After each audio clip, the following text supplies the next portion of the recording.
Gör inte. Nej.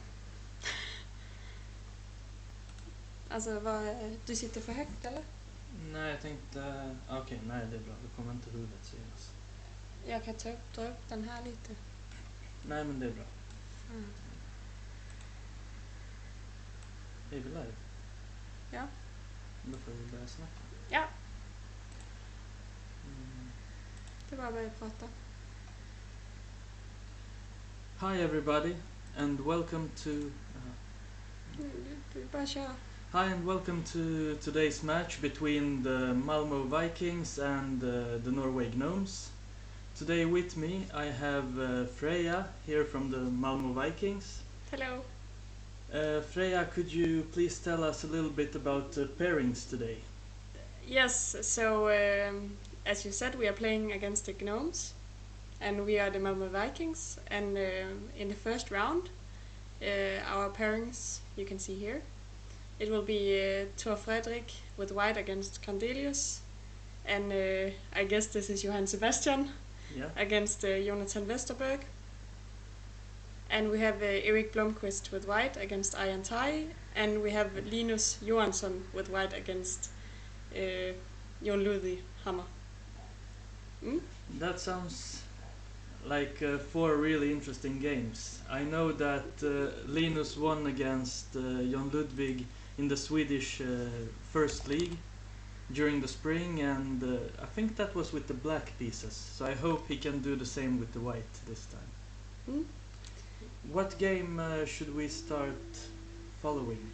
Yes, I was trying to find the games, but I can see that Nils just came through the apartment, so he might not have started yet.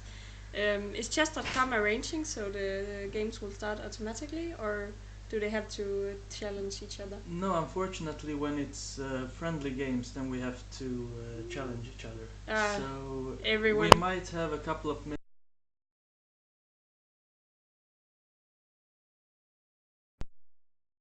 So should we look for maybe Vesterberg? Yeah, or maybe Erik Blomqvist against Arjan Tari. Blomqvist seems like the guy who would be ready from start. Yeah, here we get Here the we have game them. going. Can I make this bigger? Yeah. No, this was bad. Okay. Why are they playing with an infinite amount of time? Yeah, so the games are gonna be 15 minutes plus 2 seconds per game.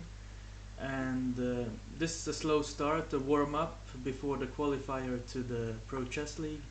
And in the future, we're gonna move on to a little bit more of speed chess. So we can see that Eric is playing pretty safe. You can just speak. I need to figure out about the sound. I want to remove it. This doesn't matter.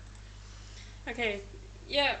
So as we said, Eric got white against Aryan, and Aryan just finished this Extracan Chess Open,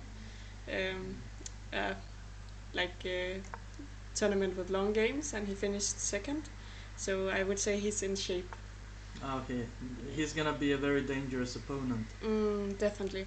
I'm not really sure what the plan here for white would be, but maybe move the rook.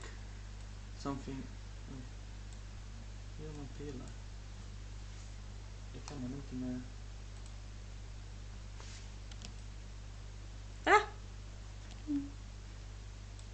We're still trying to figure out all the technical features. What did I do now? Is it normal? Okay, I'll try to fix this. Försök att förstora bilden. Det blir bra. But you want it to be even. Like, what is going on? Why is it this crooked?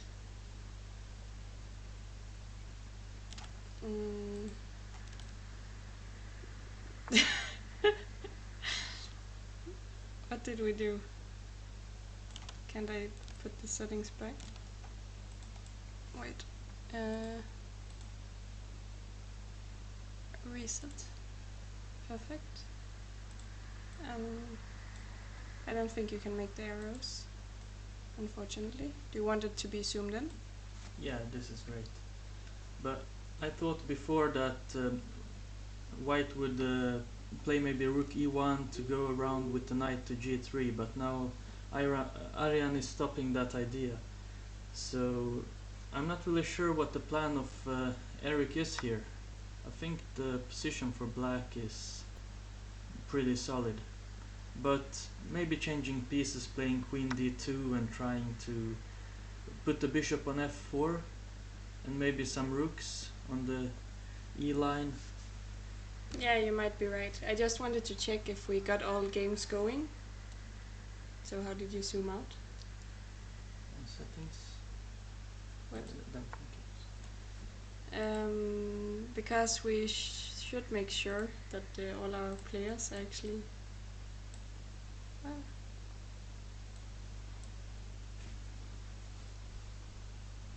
let's see.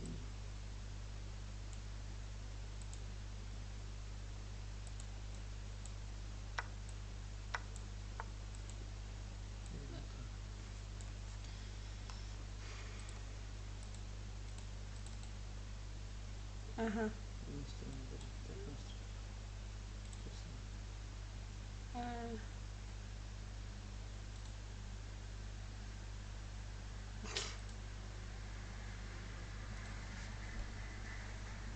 So we're gonna leave this game for a moment and see what's going on in the other games. And we can see that we have Nils playing a Sicilian. This might be a very sharp game.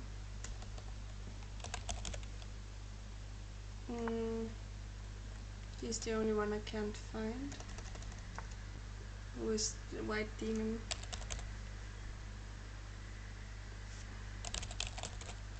No. Okay, we only have these two games. I don't know what happened with the other guys. So we should talk about Nils' game, I think.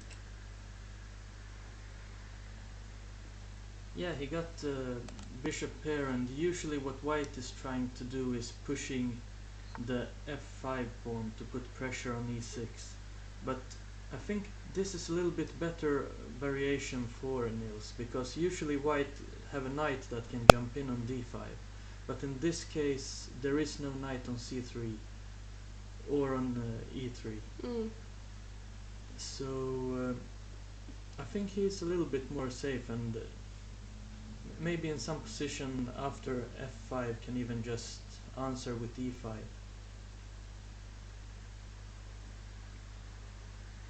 Yeah, you might be right. How did the knight end up on d4?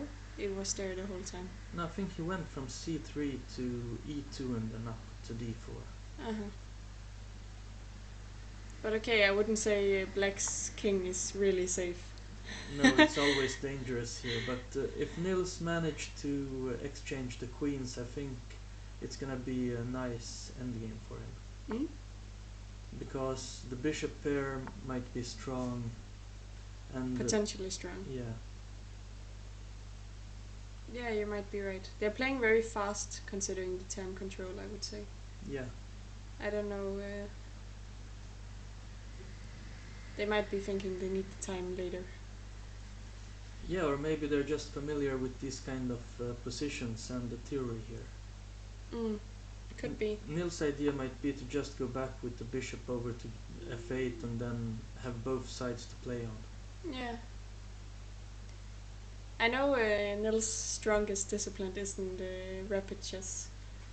It's a weird time control because it's not really... you don't have this extremely long time to think, but you can't play too fast either because 15 minutes, so you need to adjust. And he played this match against Luke recently to warm up for the World Cup, and there they also played rapid, but he lost both games, I think. So he might actually be happy about getting some practice games in rapid chess. But I think rapid should fit him pretty good because he is good in calculating and like sharp variations. So if he can get 5 minutes now and then to think, it might even be an advantage. But he's also very strong in the openings, so Blitz is probably his favorite. Yeah, but I'm not sure because I'm always saying the reason he isn't better at Blitz is because as a kid he didn't sit at the club, playing against everyone like all the other kids. He was mainly sitting there with a book or something. And Blitz takes a lot of practice to make these practical decisions. Yeah, and these kind of positions are really hard to play practically because you have to watch out. Yeah, you can't just push the pawns however you want to. And Nils have a nice plan. He's just gonna keep his bishop there, trying to improve his pieces. The knight is going to a5, c4, and he maybe can even double the rooks on the c file. Yeah. I think he will do that first, right? Just double in the c file. There's no reason not to. Yeah, and in the end, if he likes to, he can just try to push the pawns A and B. Yeah, and also it's not that easy. What is White's plan? Because you can't push any pawns in the center. It doesn't really make any sense. And yeah. So what are we doing with White?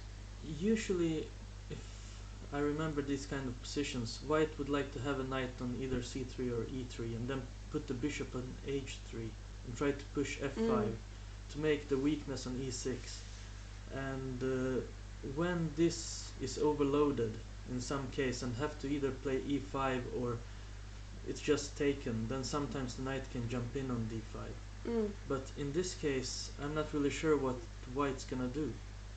Maybe just play solid b3 and wait. And wait. Yeah, and maybe just put the bishop back to f1 and slowly decide what he's gonna do, because there's not very much black can do either except just doubling on the c file. Yes, but if you play b3, you're also weakening like c3 and potentially c2 could be dangerous. I'm not sure. It's going to be an interesting game for sure. Should we try to find the other games? Yeah, let's do that. I'm not sure why we can't see them. So I will do like this. So who are we looking for? Let's try Vesterberg. He's called Jonathan. Nope. If we look for Johan Sebastian instead. Yes, his username is JS. Perhaps? Are they even playing? And GM? No? Could we maybe... I would really love to have some kind of page where you could follow all at once. Yeah. So chess.com, if you see us now, please fix it in the future.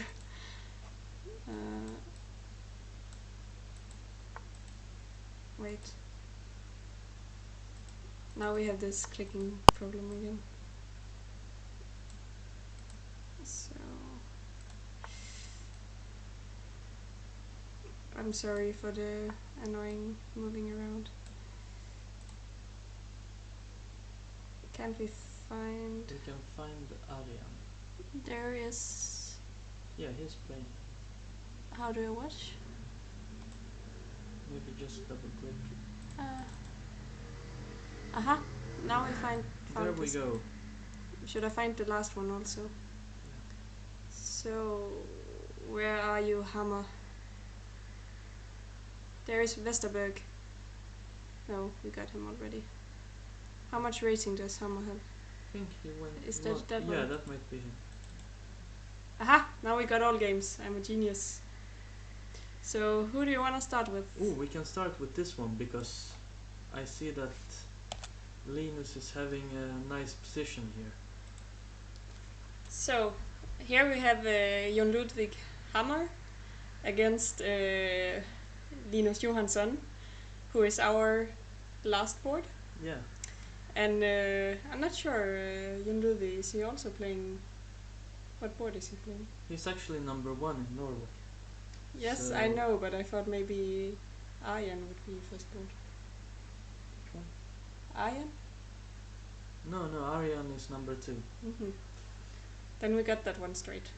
Yeah, but Linus is a good Blitz player, I know. Yeah. But I'm not sure how would you evaluate his rapid play. So far, it's looking good. I'm not sure about taking that pawn, but it might be good if it's just winning a pawn. You don't want the pictures? Yeah, we can move it a little bit. It was just yeah. to see the clocks. And Linus got much better time. It's 2 minutes already, and the position is solid. He's at least a pawn up for the moment. If Jon Ludwig would take this pawn with the knight, then Linus is just simply taking the knight. This is a tactic I can And spot. There's yeah, a pin. there is a pin. So one idea for Jon Ludwig might be just to put the rook on the c file and try to take on c3. But I'm not really sure here about how it's gonna end, because there is a big pressure on b6 now. And if we're lucky, it's simply gonna be a pawn up for Linus if I'm Yes. miscalculating something. I find it hard to imagine that this should ever be worse for white. Yeah. Except if you lose both c pawns. Because but, this one will be safe. yeah, And exactly. as long as I can see, we might lose this one and get these two for this. So we're simply gonna have a pawn up. And if it's possible to just close off this bishop with playing e5 lately, or a little bit later, then it's looking good. And I agree. it seems like Linus is at least not gonna lose this game. You should never say that word, because we played the qualifier last year. It must be almost a year ago actually, and we had Daniel Simsesen on I don't know, third board. He was number 2 actually. On second board, and he was winning all his games, and he lost them all. Like he was completely winning in every single game, like a piece up, and then he managed to lose anyway. Yeah, but that So- was another kind of time limit. We were playing Blitz with 3 minutes, and yeah, when he got into time trouble, it was not easy to keep it together every time. Here Linus got 11 minutes, so he got plenty of time to think, and he's a really good player, so I believe he's gonna either win this or play a draw. I hope so. Okay, I forgot to say, by the way, we have a chat, and I actually have it open for everyone to see. So we will also follow the chat if anyone feels like writing to us. I will answer the questions, because it's fun, and we're not sitting here by ourselves all night. I think last time I was streaming with Martin Haubo for the qualifier, and at some point the viewer rate dropped to like 1, and it was us. I was why am I even bothering? So it's much more fun if you're writing and participating, and we can answer like any question. If you have any ideas or think that our suggestions are not the best, please let us know. Yeah, for sure. Especially if Drasen is wrong. But for me here it looks like, okay, that one was hanging, but now Second, he can take on b6. but maybe take on b6, rook b8. No, he didn't And bother. the knight on a6 doesn't look like the best knight. The question is if Linus gonna start with like bishop d4 and try to neutralize this bishop. Because if Jon Ludwig plays e5, then rook to e1 and the pawn will be hanging. Seems smart. So the question is if he wanna go for b6 immediately or try to neutralize the black square bishop. Because if he managed to change the bishops, it will be pretty weak around the king of Jon Ludwig. And he will continue having pressure on b6, and it's not that easy for Jon Ludwig to come back with the knight from a6. No. So there are a couple of options to go for. Yeah, it will be interesting for sure. I'm cheering for Linus. Also, we were warming up Yeah. a few days ago. We are blitzing. He's getting ready. Okay, should we look at the last game? Yeah. So, the last game we have. Jonathan Westerberg, how did you already lose? and he got 10 minutes on the clock. This was not a good start. So, should we look through the game? Why is it moving? Can I do this? Yeah. But it's moving every time. Yeah, but that's fine, we can go back. It seems like the Norwegian guy got the preparation going. Okay, this is really annoying, but let's see. But this is a solid position for Yes, black. I would say so too. This looks very solid for black. He shouldn't be worse at least. No, I agree. Like, you're happy with the center, your pieces are quite good. And the bishop on f1 is just starting to look silly. Uh-huh.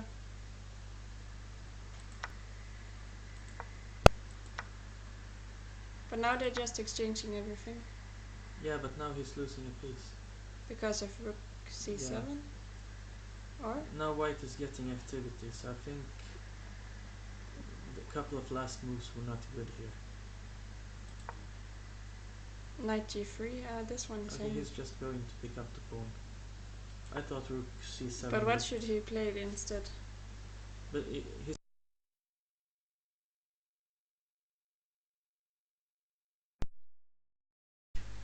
before this. Okay, taking maybe isn't wrong. Okay, he got to take here. Wait, I think we can do something. Sorry, I'm just wondering about this screen. I can lock it, I think. I'm sorry guys, it's just we have some problems. Wait, did I do it here?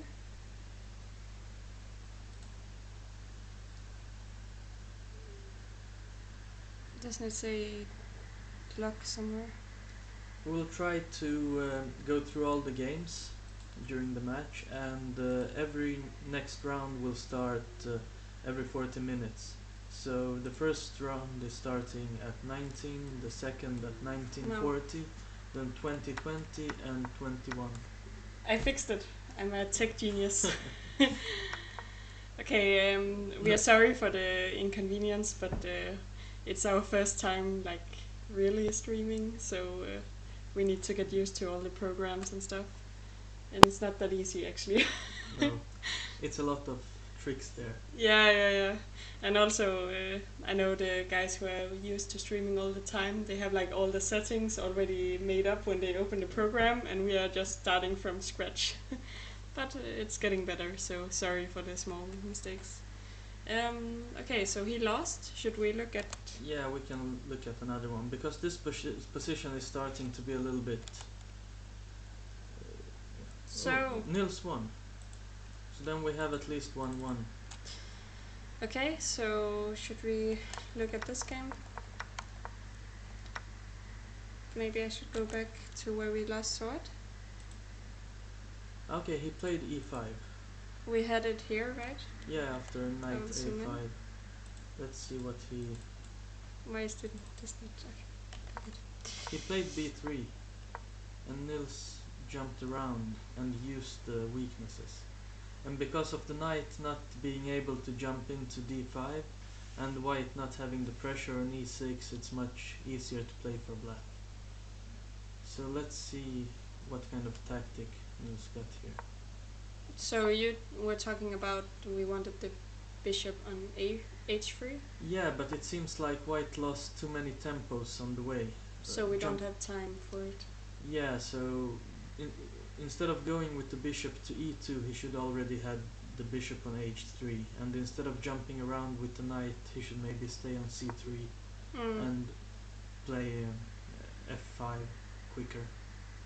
Because now Nils got e5. Yeah, and there is no This is also danger. a reason why I couldn't put Yeah. the bishop on h3. Yeah. And there is no danger with the knight jumping into d5 in this position. No. You talked about this because the knight was placed on d4 instead of c3, the Yeah. square doesn't really matter that much. Aha. So there was a nice tactic. Yes, so the point is that when you take this knight, we take the knight on f5. And then white got problems with c2 and everything is collapsing. Yeah, so this bishop is really strong now. Mm. So we also spoke about the potential of the bishops. So they both had great potential, and now this really came alive. And he's just continuing to put more pressure.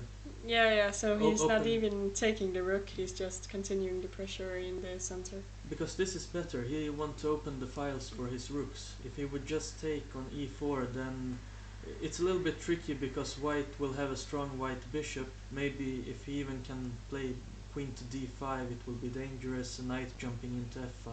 Mm. So d5 is a really great move, opening up the position.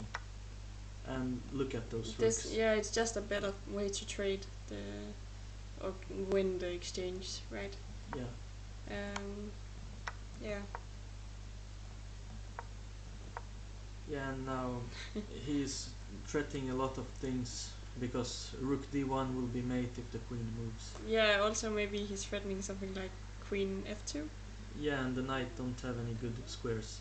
If playing, for example, knight to e3 or something like that, then the queen can simply just take it. Yeah, because of the back rank. Going back here and then just take it. Mm.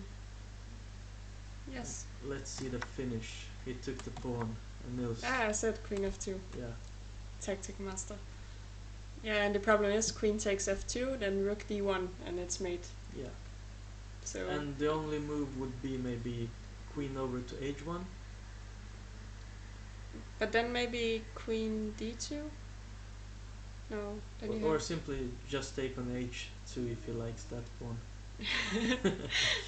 take all pawns. Yeah, everything is winning here. Mm. He can just go the different ways. I gotta move queen e2. Then you're threatening mate and the bishop. Yeah, but maybe bishop to f3. No, because then you have you're smart. So it's not over yet. But for example, queen h1, queen takes h2. Mm. He maybe got to go back, say f1. Yeah. And then he can play a little bit whatever he likes.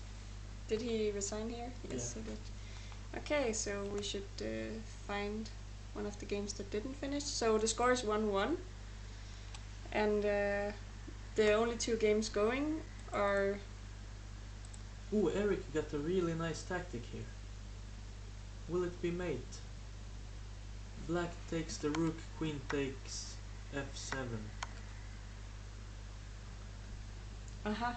And then, yeah, He Eric resigned. simply just won. Plus 141 points. Oh shit. I would love to win those kind of rating points when I'm playing. Then we got 2-1. Because simply if black takes the rook, queen takes f7, the king got to go down to h8. And then even maybe just take with the bishop on g6 and there is... No way to protect h7. And the king is safe because of the pawn on d5. This is actually really pretty. Yeah. So Aryan missed this when he took on b2. So what should he have tried instead? Maybe trading the rooks and no, he can't. Maybe even something like rook a7 to start with. Just to protect f7. Yeah. Or maybe move the queen. But the problem is the position is better for white, right? Yeah, I think so. Because you can always just... White maybe even have time to play something like g4, g5. Exactly. And then choose queen f6 or queen h3. We got a question. We should answer it in our chat. So, let's see. Sorry. Okay, so they are asking what is the expected end result. They are saying that the gnomes are pretty, what is called, used to playing, experienced, yeah. So they're asking us for any insights, and I would say yes, it's true. The gnomes have played more matches, but actually Nils has played in the gnomes when we didn't qualify. Yeah. So he got the same experience, I would almost say. And then we have then we have 3 players who didn't really play. Yeah, but at the same time, in this game, it's almost the best team that the Vikings can put up with, and we got small edge on the Elo, so but it's approximately equal. Yeah, So yeah. before the game, I would maybe even say 8-8. But I hope for 8.5, 7.5 for the Vikings, of course. I think so. People probably don't. We should maybe go to the last game. Go to the last game and see what Linus is So doing. this is Linus, and he's the last game. But I just wanted to finish my sentence. So I know that maybe our players aren't that experienced in the Purchase League, but they're all very strong players. And like Vesterberg, he's a really good both blitz player and rapid player. And even though he didn't play the best game this round, I think he will come back really strong. Yeah. And Linus is also quite good. He had a quite bad match the first time we played the qualifiers. He didn't do very well, but we practiced with him, so he promised us to do better this time. Yeah, and then of course Eric is also very solid, and this is his first time playing here. So we're looking forward to it. He played for the Snowballs before, actually. Yes. Before the Snowballs became German. So Our arch enemies. yeah, and now he's going over to the Vikings after the German acquisition of the Snowballs. Yeah. So I think if we should guess on results, I would say that of course the Vikings will win. I'm pretty sure. So I'm looking forward to celebrating, and we're really looking forward to qualify for playing the Purchase League, Yeah, which hopefully year. was happened this year after trying for the 3rd time. Yes. We have a couple of really strong players joining lately. Yeah. So we'll see how it goes. What did Linus do now? He took an F7. This looked worse than I was expecting it. Now the queen is just going and collecting the knight, and he's losing. Why did he do this? I think he went wrong in the middle game. Uh-huh. He had a really nice position, but I'm not really sure what happened with his bishop. Why did he change the bishop for the knight? I don't know. Can we go back a couple of moves, because this should be over. Where do you want to see? Let's go back to move 20 or something like that. I can do it in one go. So here? We can take a couple of more moves. Okay, he tried to remove that bishop. Like we talked about. Yeah, but then he should just take it immediately, I think. Here. Just take on g7? Yeah, he got to take that bishop and play around the queen to d4. Yeah, knight d5 must be a big mistake. Uh-huh. Because now the black knight is coming, and now he's just taking that He one. has to trade it. And the bishop on g7 is a monster and just winning the game. So he should have taken the bishop on g7. When he had the chance, yeah. So yeah, the problem here, you can't take the rook because it's hanging on e1. Yeah. So this is pretty much how we ended up in this position. And yeah, the last chance was maybe just going back with the knight, but it didn't look so good. So no, but now we finished all our first round games. yeah, right? And we got 2-2 after round 1, so it's okay start. I would say our average elo is quite close. Yeah, so actually the expected result would be to have a very even matchup. And we kind of didn't care about the chess.com rules, which say we should be below 2500, and we actually both teams got an average of 2550, just to make it more exciting. And it feels a little bit like all the players can beat everybody. So yeah, exactly. We'll see how it ends. I will move this pretty picture so we can see the next matchup. because I made this pretty system where we just Yep. push it forward. So I'm not sure how long break they will take. It's about 5 minutes, so the expected start of round 2 is in 5 minutes, 1940. Mm-hmm. And then we will have John Ludwig Hammer white against Erik Blomqvist. We will have Arjan Tari white against Linus Johansson. Jonathan Westerberg white against Tor Fredrik Kåsen, and Nils Grandelius white against Johan Sebastian Christiansen. Mm-hmm. And I think that's a good matchup for us, because hopefully Jonathan and Nils will win with the white pieces. And then we have 2 games to fight for draws. Yeah, but okay, Blomqvist, does it even matter what color he is in his games? Yeah, he's always playing good. Yeah, exactly, but also he doesn't really. I don't know. I wouldn't say he's worse with black, but of course, he might say something else. And actually, I think Linus is playing more solid and better with black than with white. So he might surprise Arjan in the next round. Yes, and now I got this problem again. Why can't I? I just wanna click on the I new think we have to go back to the settings. to the settings. Ah, you want to go in here? No, move the screen. But I can't. I made it fixed. That's why. But I can make it unfixed if you want. I think we have to do that. I'm not sure why this is not working as smoothly as it should. But I will figure that out for the next time. It was my responsibility, but I'm not a great tech person. And for everybody that are following this stream, it's possible to follow each player directly on chess.com and change the screen yourself, because we can't follow all 4 games at the same time. Yeah. We have to choose 1 game at a time. They're not playing yet, so we're actually just waiting for them to start playing. And I really want to figure out how I do, like, we don't see this, but it's there. Do you understand? Because my problem is right now that I'm actually blocking my own screen. Yeah.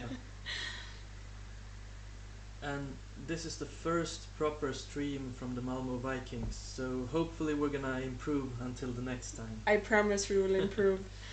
It's beginner mistakes, but maybe we should have asked someone who's actually an expert in this to help us, but I don't know anyone in Copenhagen. Is Jon Ludwig streaming? Probably. Yeah, probably. Yeah, he knows stuff. He's running his hammer time, and hopefully that hammer time's not gonna last for the whole match.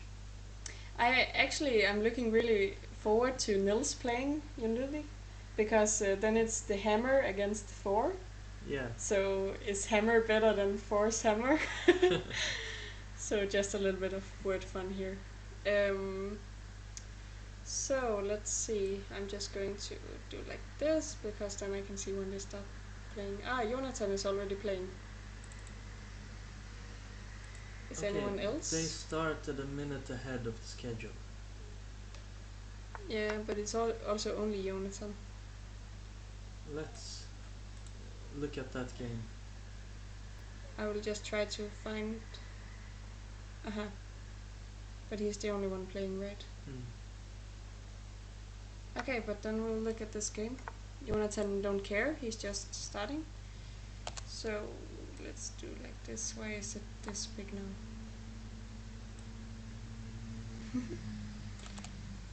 Okay, I can't explain this. Oh no.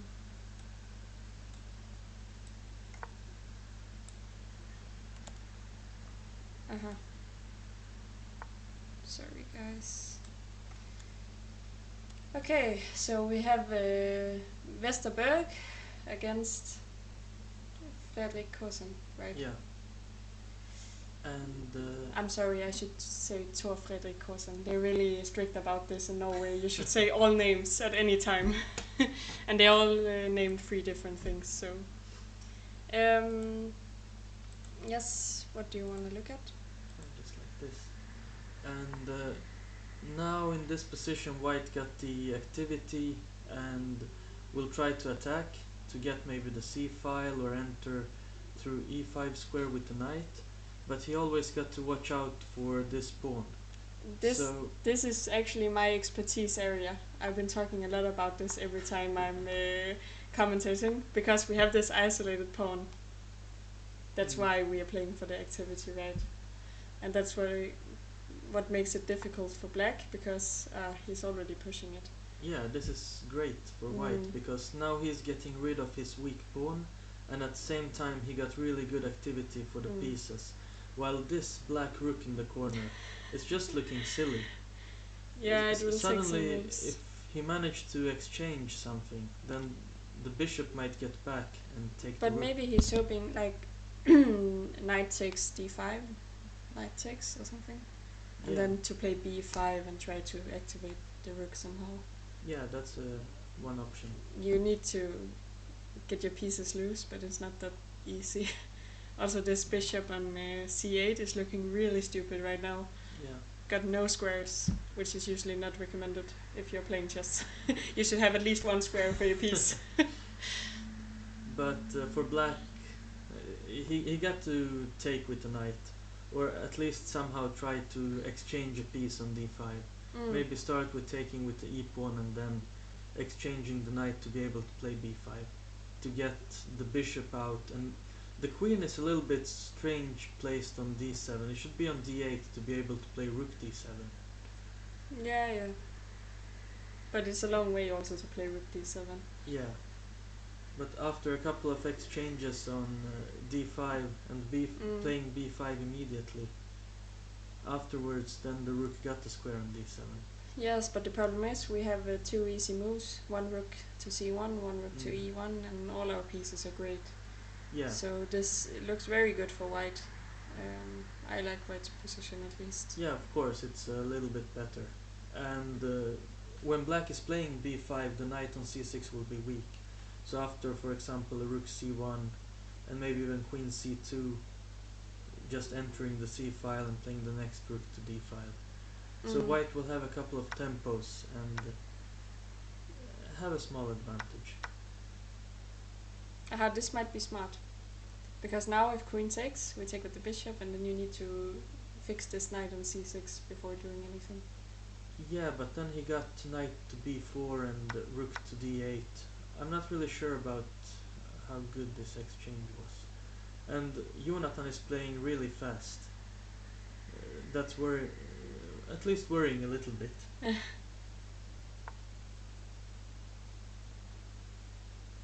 Okay, we'll see. Should I try to find some of the other games? Yeah, let's go to another one. Okay, so I believe he still got small advantage, but we got Iron, I'm not sure how much. and let's see. We have Linus here. What happened now? I hate this.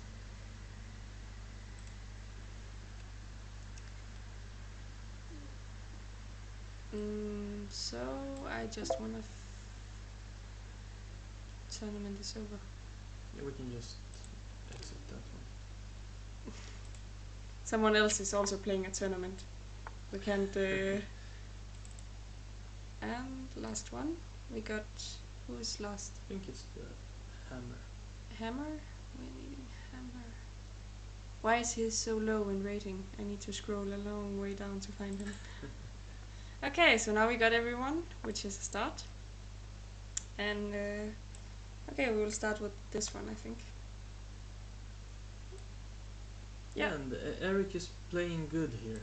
He got an advantage on the clock and the pieces are active. So maybe playing even e5. Yeah, just freeing some space for the white square bishop. He can play the bishop to e6, for example, and push the c pawn to c4. Yeah, I like this plan.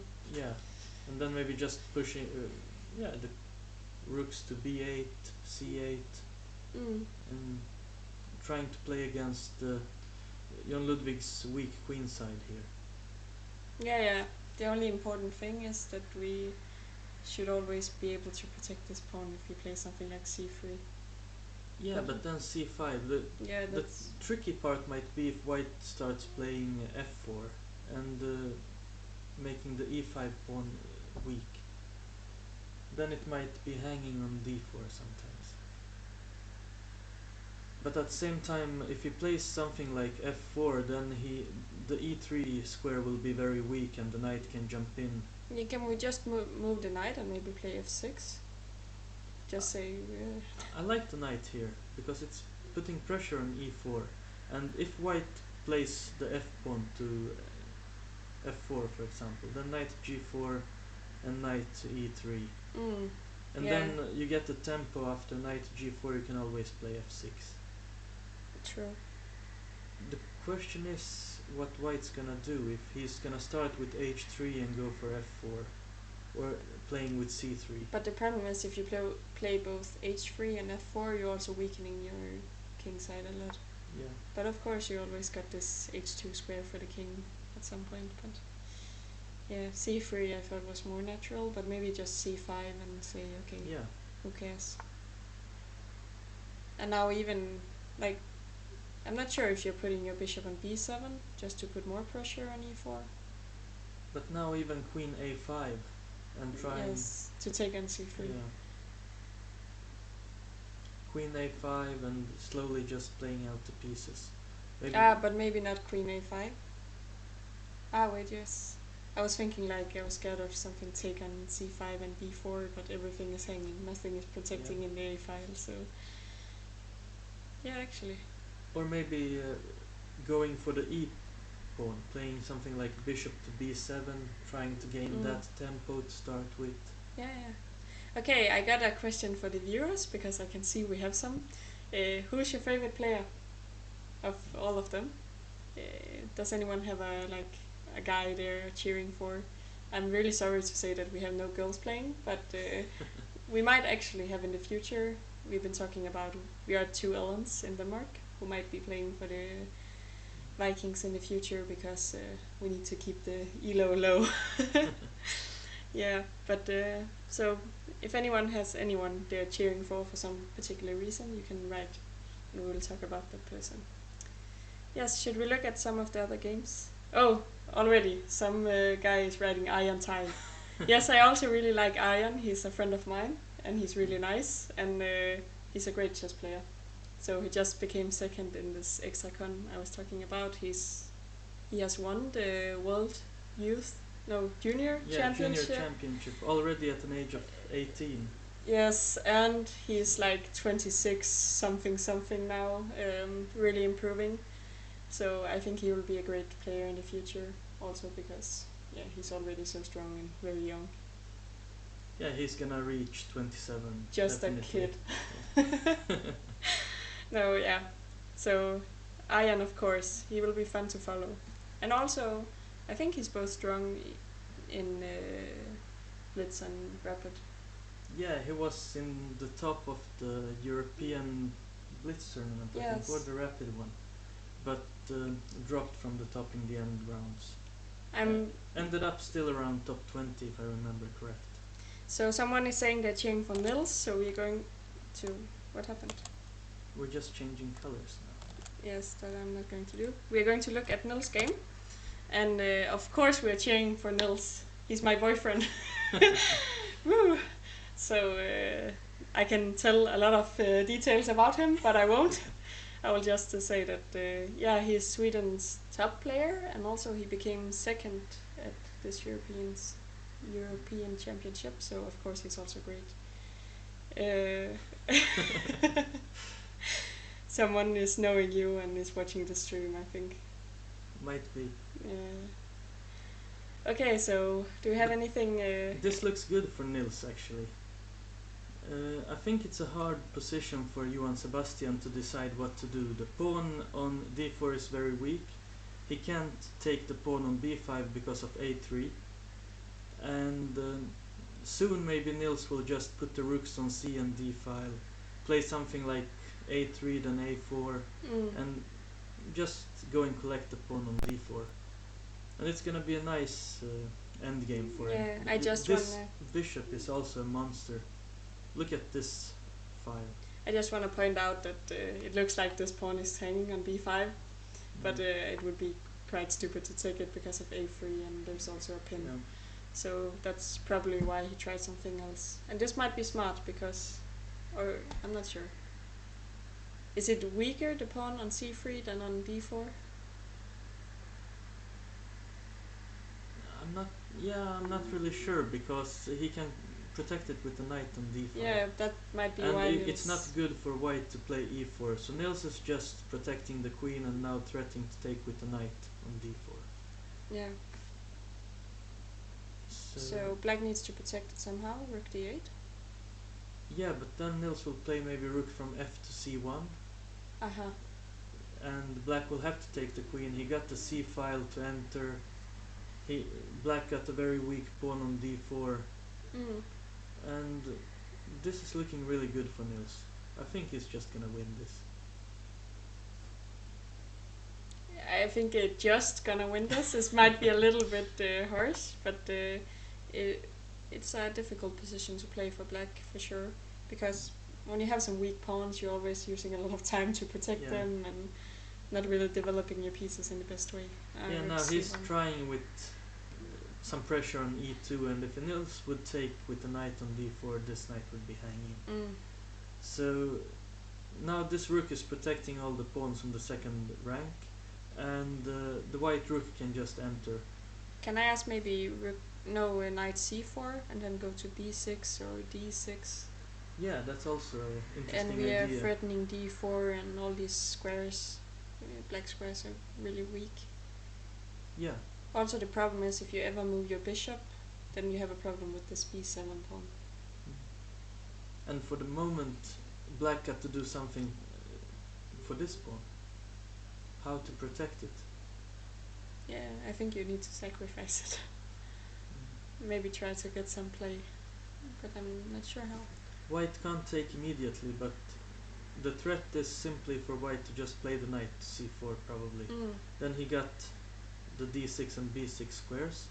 This bishop will be a monster later if white managed to exchange a knight against the bishop. So it looks good. I'm looking at this picture of Nils. It's actually quite cute.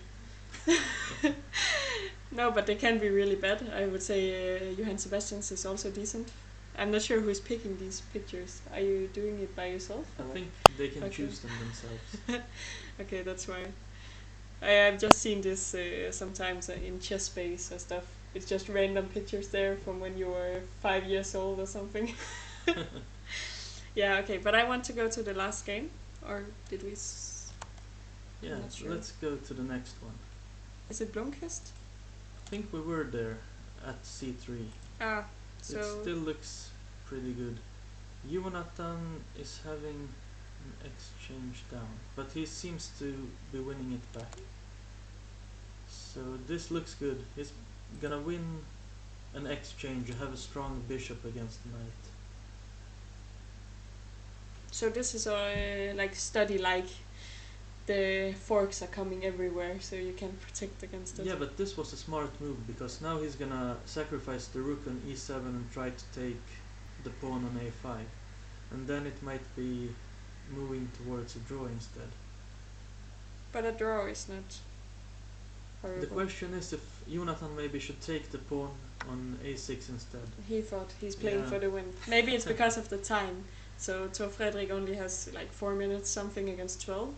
Yeah. Because Jonathan is playing incredibly fast. He doesn't care at all. He got slowed down a little bit, I think. Is he playing on his phone? Yeah, I think so. Yeah, for some reason he wants to play on his phone instead of a computer. I don't know why. It's easier for him. But how? How is this easier? I don't understand. Like no normal human being is saying, oh, it's easier to play on my phone. He got a small screen. Yeah. Aha. Yeah. Do we have something smart now? I don't think so.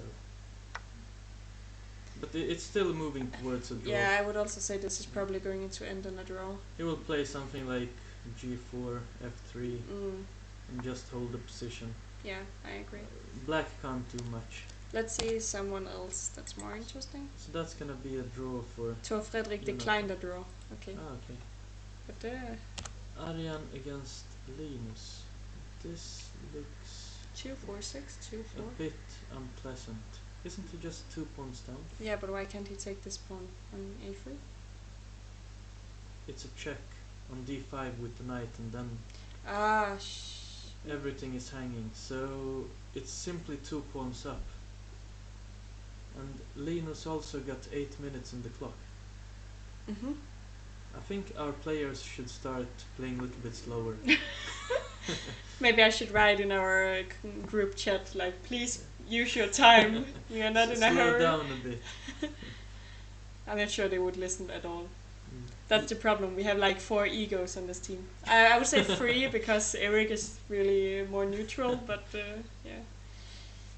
We have Jonathan with 12 minutes on the clock and exchange down. But what about you'll just protect him And with the king. Linus is down on... Okay, he got 8 minutes and 2 pawns down. But I was thinking like bishop e5, but you just protect the knight with the king. Yeah.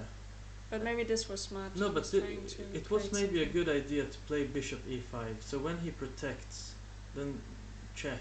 Okay, king can go up to e4. Okay, white is getting rid of the pin.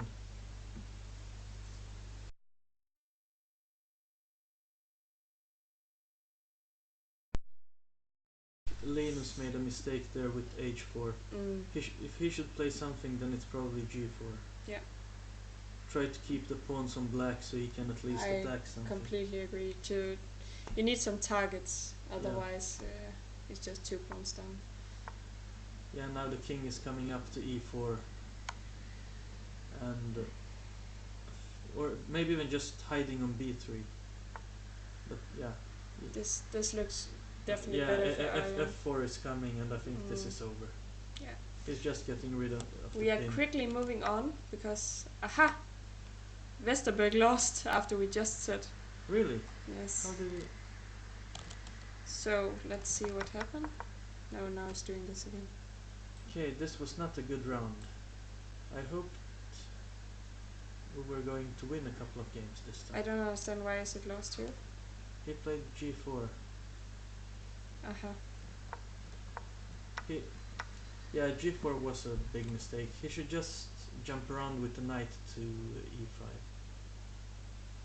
Probably, yeah. Okay, let's see.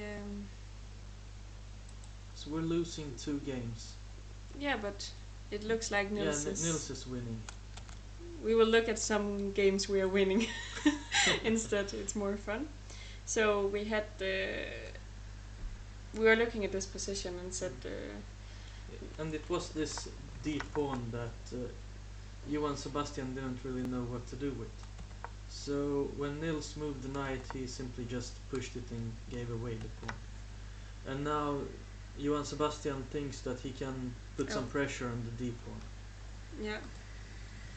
I'll just do like this again. We'll have to jump around. Yeah, because someone was asking how Jonathan lost, and I just wanted to, without having a jumping screen, I just wanted to show that this happened and he was forced to play g4, and now... Yeah, the knight is not having any good squares, so he got to go back with the king.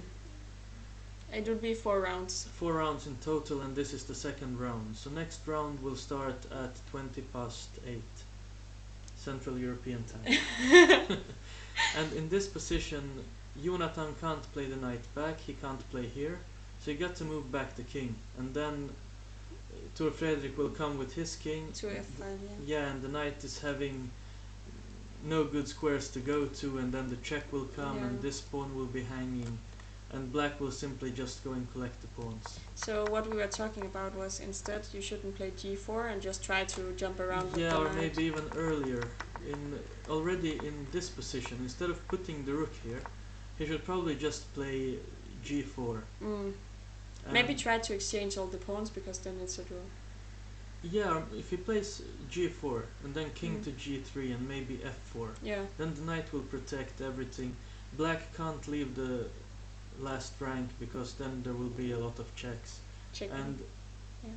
yeah, there's not so much for black to do. But I think Jonathan took the wrong decisions here. Mm. First he played the rook there, and then one rook could be exchanged. After this exchange, knight f4 is not bad. Now he protects everything if he just goes back with the king to f3, for example. Mm. But going with the knight over to h3, What do we say? You should never put the knight on the yeah, borders of the chess he should board. just keep it here in the Center. center, yeah. Yeah. Okay, but I think we should maybe go to Blomqvist's game because it's one of those we haven't followed. So And the Blomqvist seems to be a little bit better because wait a second, yeah, this bishop is much stronger than this one. And usually when the players got the white square bishops left on the board, then we always want to put our pawns on the black squares. And that's what Eric is doing here. He's putting the pawns on black squares. He got the protected passed pawn. mm. And this bishop looks a little bit silly. It might get back into action through f1 and c4, but then the pawn on e4 will be weak and he might have to play f3 and weaken Yeah. up the king. So it looks good for Eric, but it's not completely clear yet. The only thing, okay, I just want to point out. Someone said it's knight on the rim is grim. Apparently, it's the saying in English, so I love that. Thank you for the help. We have in Danish, en springer på randen er altid på spanden. Aha, okay. So yeah, every country have their own saying. But I think also this looks decent for black. I'm not sure he's better though, because of the c file. Yeah, white got some action on the c file, but he can't do so much. The question is a little bit what the plan will be. For black, maybe simply just go back and try to exchange some rooks. Because after exchanging some rooks, this passed pawn will be strong and the bishop will be stronger. Mm. At the same time, we have a white weakness on e4 to play against. Yeah. And yeah, Maybe Blomqvist would just slowly build up the pressure here. yeah. Uh-huh. Now, I don't want to lose this bishop, but where should we put it? It doesn't have any nice... Yeah, playing bishop to c6, then white can play knight to e6 Exactly. maybe. And how about taking on e4? It might be possible for black to play the bishop to c6.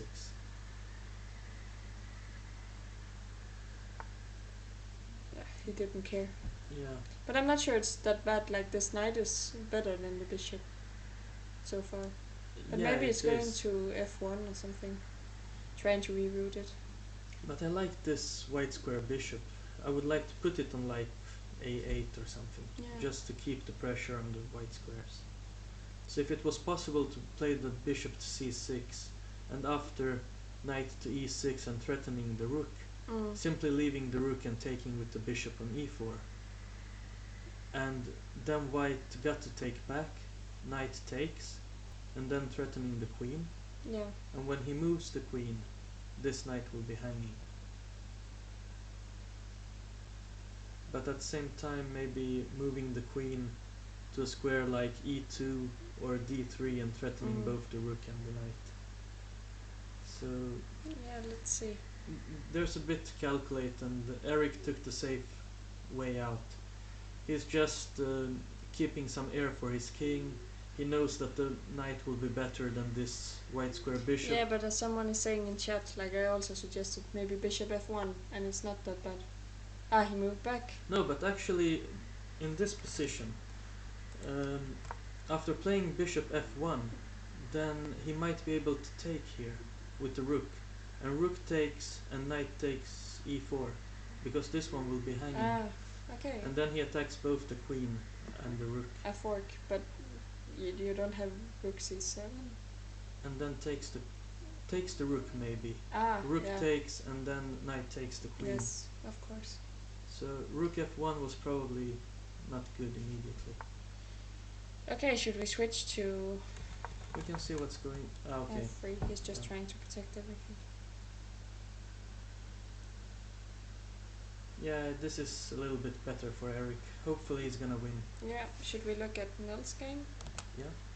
Just to... I'm really hating this. What happened here? A lot of stuff.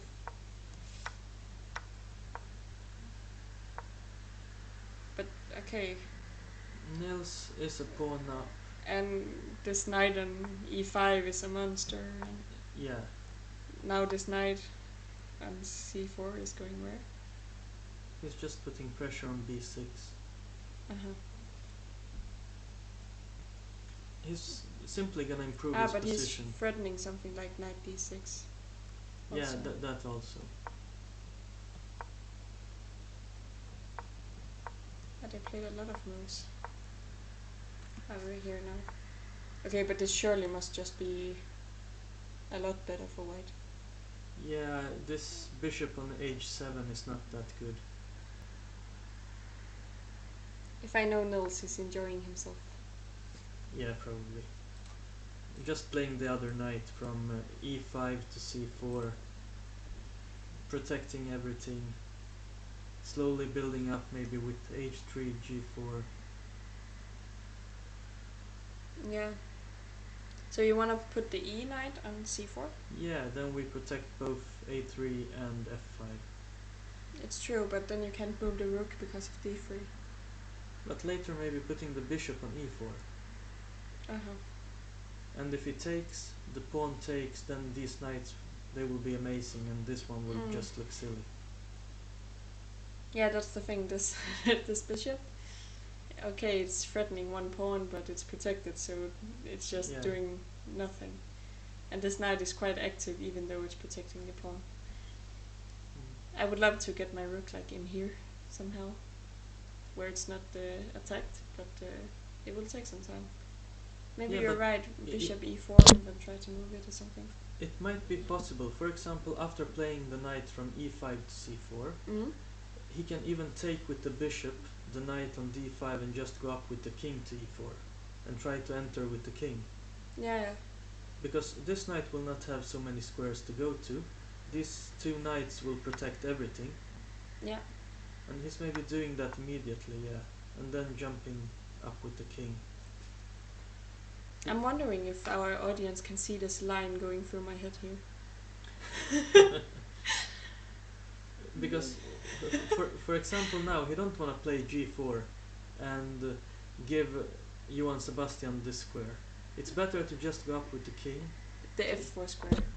Yeah. Yeah. The f4. So just go up with the king, threat the knight. And maybe just continue to f6 and e7. Yeah. But this pawn might be a weakness. After, for example, knight c7. But he played g4. What about knight f4? Then he's just taking on b6. Yeah. I liked king f3 and king e4.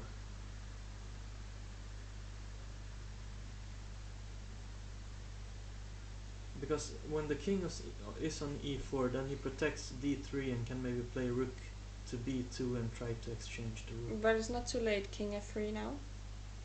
If you go knight f4, I'm going king e4. Yeah, but the black's plan here is probably to play f6 and bishop g8. So f6. Try to activate the bishop. But then, no, I'm not sure. What about f6 now? What are we doing? Then we have king e4.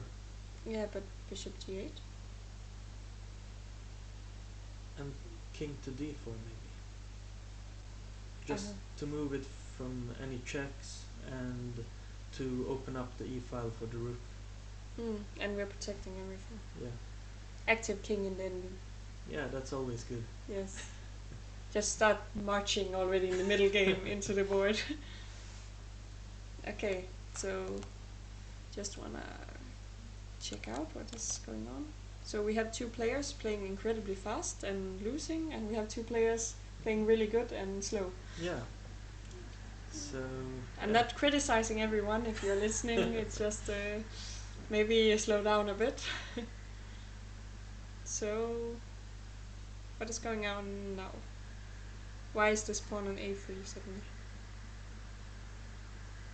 He was trying to weaken White's queen square pawns, but it seems like he could maybe have done something better. It feels a little bit like White is getting what he wants. This bishop might be exchanged. He might have a pass pawn on this side, on the queen side, and So someone, I'm not sure who this guy is, probably from Norway because he likes iron, is asking why he didn't get the bishop to c4 before knight d3. But this was a long time ago. yeah, because he was never really able to do that. No. If we go back a couple of moves, let's move back 2 or 3 more moves. Here? Yeah, this was the position, and when Black played h6 to get some air for the king, if White plays bishop f1 here, Black can simply just take with the rook on c5. Rook takes c5 and then the knight takes on e4. Yeah, so you don't have time and then you have the fork. So this bishop will not be protecting the pawn. So you simply... And queen takes a5. Ah, this one was hanging.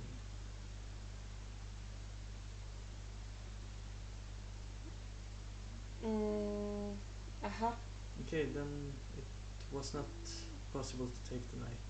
So bishop f1, we need to find something else.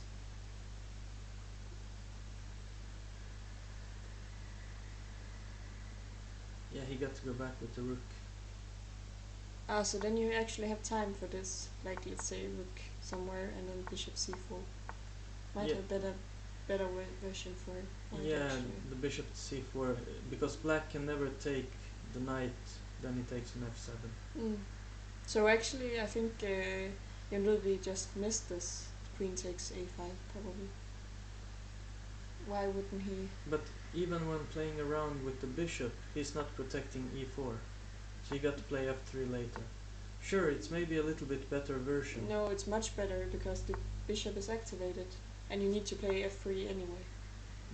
Yeah, I agree. But we should go to the game. I'll just skip ahead.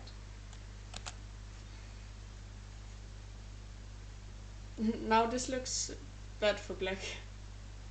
Why is all our pieces stupid? Okay, so this f7 pawn is a big problem. That's gonna be lost. Yes, but then this g7 pawn is a big problem.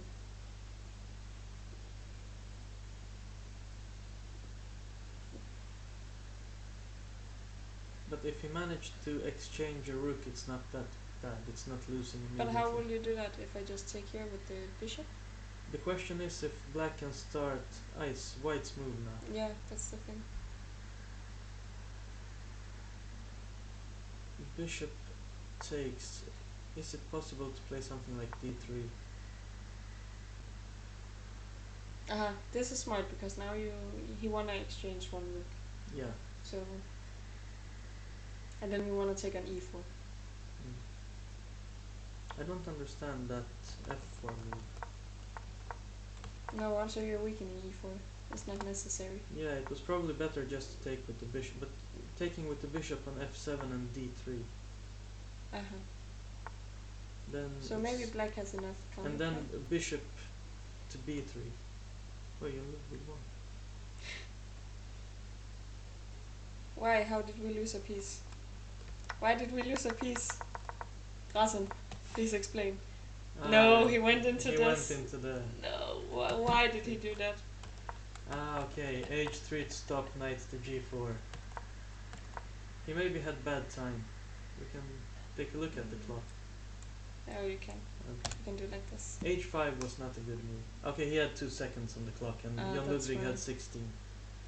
No, Nils lost. We lost 4-0. Shit.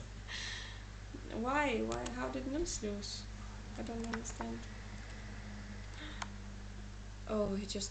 Why did he blunder his rook? Ah, it was a rook hanging on. Why did he go? Ah, okay, he sacrificed.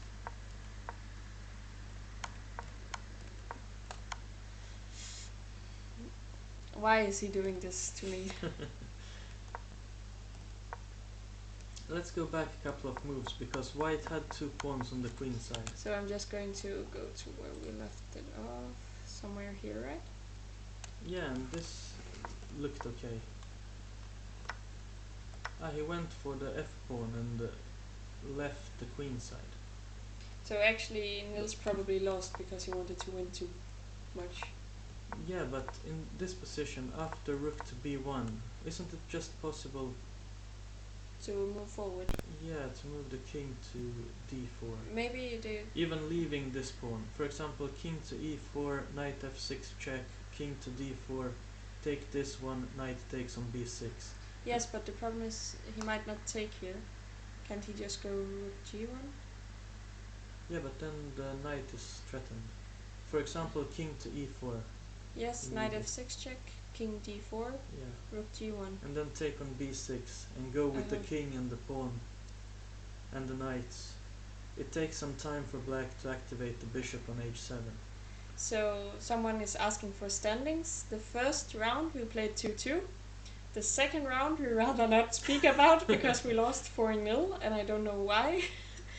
I want to say to Jonathan Westerberg, please slow down because you're losing really quickly.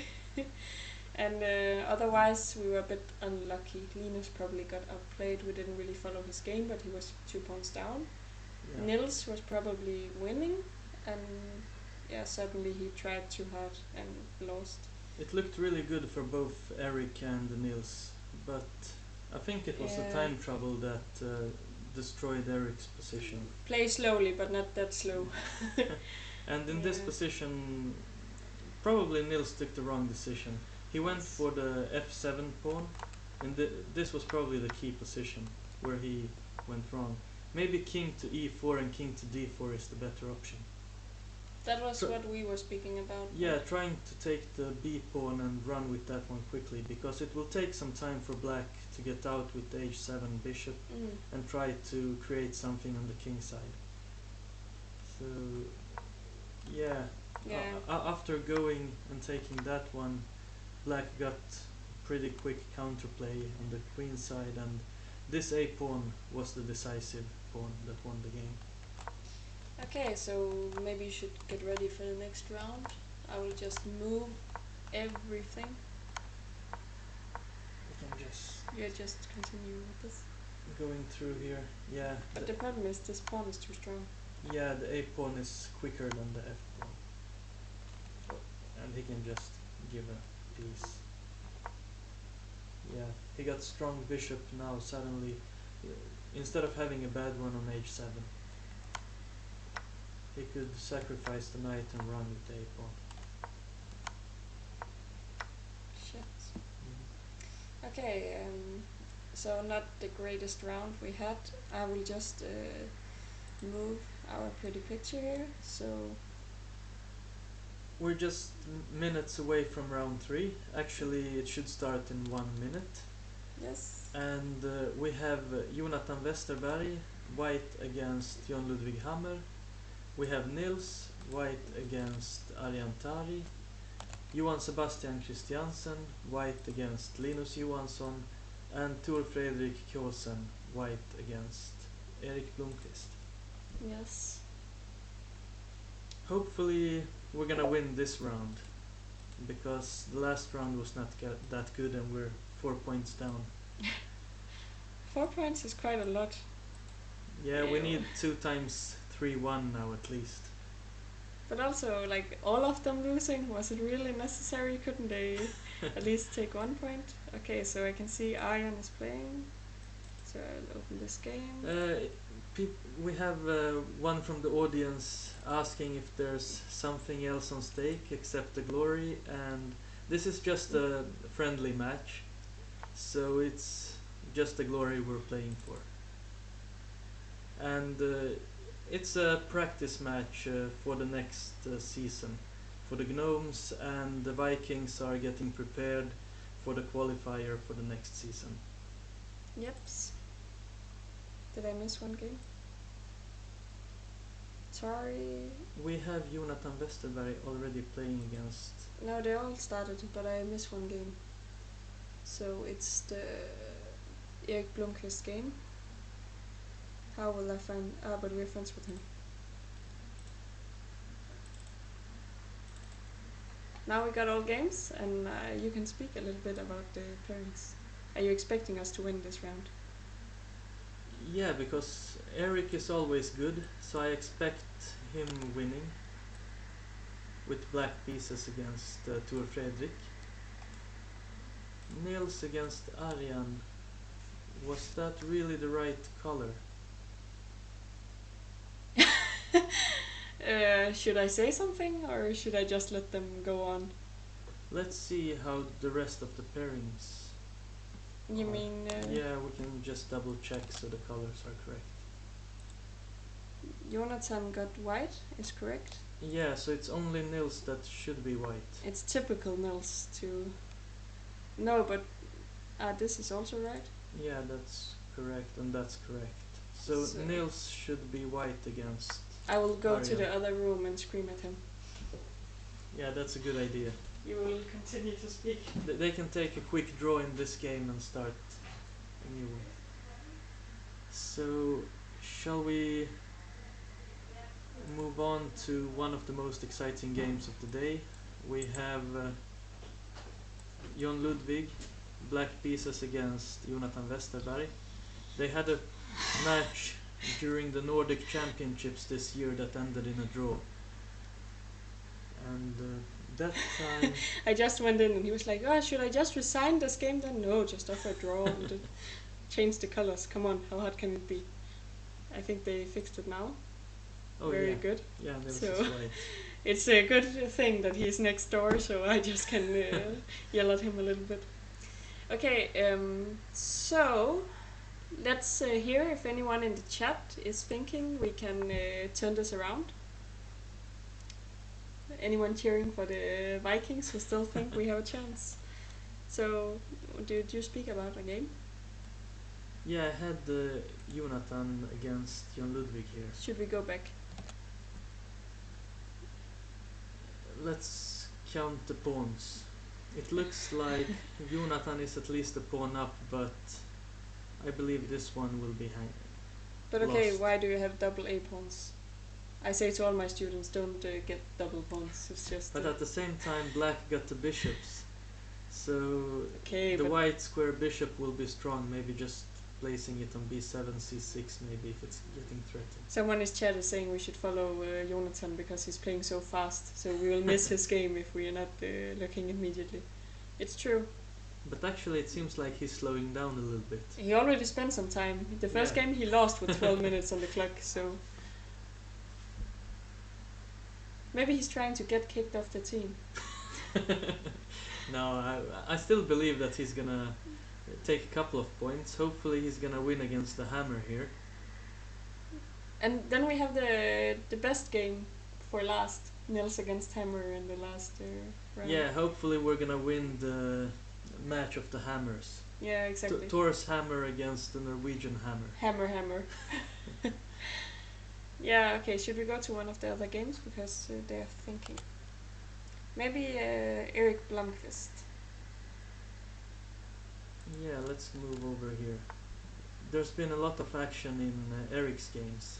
I just want to say, I saw this top guessing thing you can do if you go in and follow your games yourself. You can sit and guess the moves, and then you get a small personal victory if you're guessing the most moves right.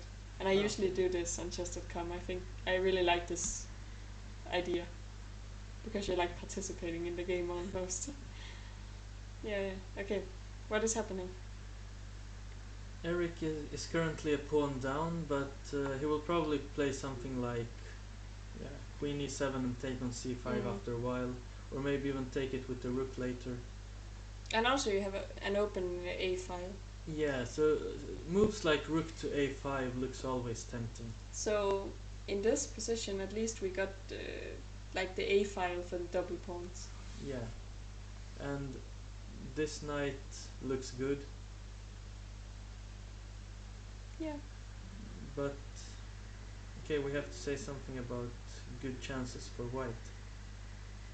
He should maybe even play something like a3, b3. Just give this pawn and try to play the queen to d2 and go on. Because white will exchange one knight. For sure. The question is if black should start with bishop to f5, or if he should just play something like rook to a5. Because after bishop f5, I don't know if he should take it. He maybe can play f5 and d4 quickly. Yeah, it might be his plan. That's the third option. Or just go and collect on c5. Yeah, someone is suggesting also this f5 idea. Maybe he wanna play g6 and bishop f5. Or is this too slow? I wanna trap the queen or something. But it's dangerous if white managed to exchange a couple of pawns in the center. f5, e4, d3? Yeah, but then it's hanging here. So after f5, queen to c2 for example, after e4, knight takes d4. Ah, you take on d5, d4. Yeah, it's true. But it's maybe possible to play f5, queen to c2 and then take on e3 and play e4. And then afterwards, after for example knight to d4, you can just simply take on c5 and this bishop on g2 will be a little bit trapped. Why did he offer a draw? We can see here in the bottom, Tor Fredrik offered a draw. Yeah, it's probably good for the match for the Norway Gnomes. To take a draw? Yeah, because every point is very important for them right now. Yes, but 2 draws with black, 2 wins with white for us. I'm not sure, what do we do if it's a tie? I guess it's a tie. That's depressing. Oh. Okay, so who are we missing? Maybe Linus? Now we have 2 of these. What is going on? I'm not really sure. I like this bishop on b7. But what about queen f5 now? he shouldn't take it. He should probably let Johann Sebastian take and then get a double pawn here to put pressure on f5. I know actually Johann Sebastian is quite a strong blitz player. Yeah, but I think he made a mistake here. If we go back a couple yeah, of Linus moves, did, but not yeah, because in this position it would be really nice if white can take on e6, f takes e6, then black got the f file to play on, and this knight don't have any proper squares, because the pawns will be protecting all the central squares. Yeah, and also the rooks are looking stupid because they are standing in a file that's completely closed. Yeah, and then this bishop could be placed on d5. Black can play both on the queen side and put some pressure on the f5. So why is Tor Fredrik still offering a draw? Can't we remove his draw offer? He's offering a draw to the whole team. Like, should we just call it a day? they want 8-8. Can I do like this? No, I can't. I can't even remove it. No, but we can go back to the match. They have probably played a couple of moves. If we go back to Frederick against Eric Blomqvist. It's just a bug. Are there any more moves in this game? That's maybe why it's still there, because Blomqvist is thinking, like, should I take the draw? Should I not? Maybe he's asking on Facebook, team captains, and we're both sitting here just blah blah. I would not accept the draw right now. Refresh? No, it's not refresh. Ah, look. Blomqvist declined. Yeah, but this is also a good idea because now it's threatening f5 and e4. And if he takes the pawn, he can just play e4 and take the knight. Interesting. This was maybe a good move. Yeah. Blomqvist was thinking, if he offers a draw, I must have something really strong. But even playing f5 immediately, and after queen to c2, he can play d3 and e4. Pia is writing no draws, whatever positions. I'm not sure this is true. Sometimes you can take a tactical draw for the tournament's sake. Yeah, but for the moment, no draws are good for us. Yeah, and maybe because it's a friendly match, we don't have a lot to speak about if they're all making draws. So yeah, might be right. You should just play. Okay, we'll switch to Nils because we haven't looked at his game. Yeah. This looks like a typical Greenfeld. So now we can talk about Nils and Arjen, so they both know each other really well. Show clocks fully. We can't. Yeah, maybe we can't. We can maybe move everything else a little bit to the right. I don't know. No, it's okay. If they're down on less than 3 minutes, then we can try to show the clocks. Is this okay? I can't give you any more. You need to be satisfied with this.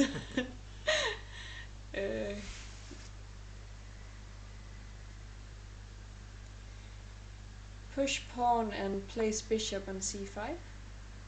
That's one idea, but another idea is to weaken black's king side. So if he would play f6, for example, then the center pawns would be stronger and this bishop will not look so good.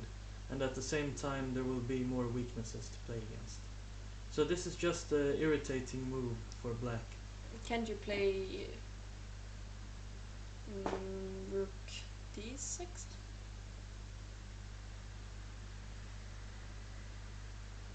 Yeah, it's probably possible, but after rook d6 he can maybe play something like even queen to f4, leaving this pawn. King f1, that's maybe too optimistic. I would be a little scared because after take on c3 I might just play e5 or something. Ah wait, it's hanging on c6. Interesting. I don't know, this is too much calculation for me. It's very concrete. Can you put the rook on d6 or not? Maybe just rook d7, but then we're blocking this bishop. I don't like it. Yeah, but he maybe want to put the rook on d7 because there are no proper squares for the knight to attack the rook. And I think this is nice for white, because now this bishop is not as good as it was before. No, but okay, you push the pawn further at some point, right? Yeah, but one challenge now will be that the white queen is free. So he might have some threats to move the queen and suddenly it's hanging. Everything, yeah. For example, in some position he can play queen to e3, black takes the pawn, white takes the pawn, rook takes the pawn, and then there's a check on e8 and the knight is hanging. So, and maybe even just castle for white and put the rook on d1, having a strong pawn on d5, while black don't have so much counterplay when this black bishop is blocked with f6. Yeah, you might. So you would say this is probably a bit better for white. Yeah, I would say so, but I'm not sure about the f6 move, if it's possible to play something like rook d7 before. Probably it won't. It wasn't. Otherwise, that's what I played. Okay. Yeah. Iron. Yes. Sorry. Nils is white. Yeah. Which is good.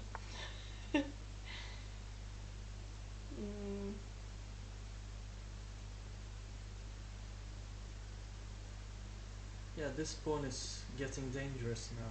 I can tell some fun facts. We were playing darts the other day, me and Nils and Arjen and Marse and somebody else, Johan Solomon and this Thibaut. and Ian is not really very good at darts. I think he put all his sports talents into chess. It's just a fun fact. Maybe he will practice for next year. Yeah, it's maybe not darts that's his favorite. He's maybe better in pool or something else. Yeah, maybe. Football, table tennis. Maybe. I think he prefers just gymming when he's doing sports. Ah, okay. Okay, should we look at... But now Aryan is getting some dangerous counterplay here. I think Nils get to move the queen somehow to e3 and up to c5 or something like that. Maybe even try to exchange a knight and put the bishop on f3. But it's looking very solid for black. I'm not sure if he got any big advantage anymore. But there's a lot to calculate. Yeah, And I was looking at this move actually. yeah, because now black got the weakness on f6 when the bishop is gone. So if he managed to exchange the d6 at least for f6 pawn, then the black king will be weak. Yeah, and also the thing is, if we, let's say, knight takes d4, queen takes, and you go back to g7, we have time for bishop f3 and activating our pieces, which is nice. Yeah, and also, someone was suggesting queen e3 before, but it might be a threat later at some point because of the e6 bishop. Yeah, but queen e3, bishop f7, and then maybe queen to e4 and try to use that pin somehow. Yeah, but I like knight d4. It's... Yeah. Okay, should we switch? Yeah, we can see what's going on in the other games. I'm always pressing the wrong key here. Here we have Linus with a little bit Blomqvist. time. Someone is saying Blomqvist. Hammer got a little bit time on the clock. But someone is asking for Blomqvist, and we For follow, Blomqvist. what do we say, the audience. This looks interesting. Why is there so many double pawns? I can't.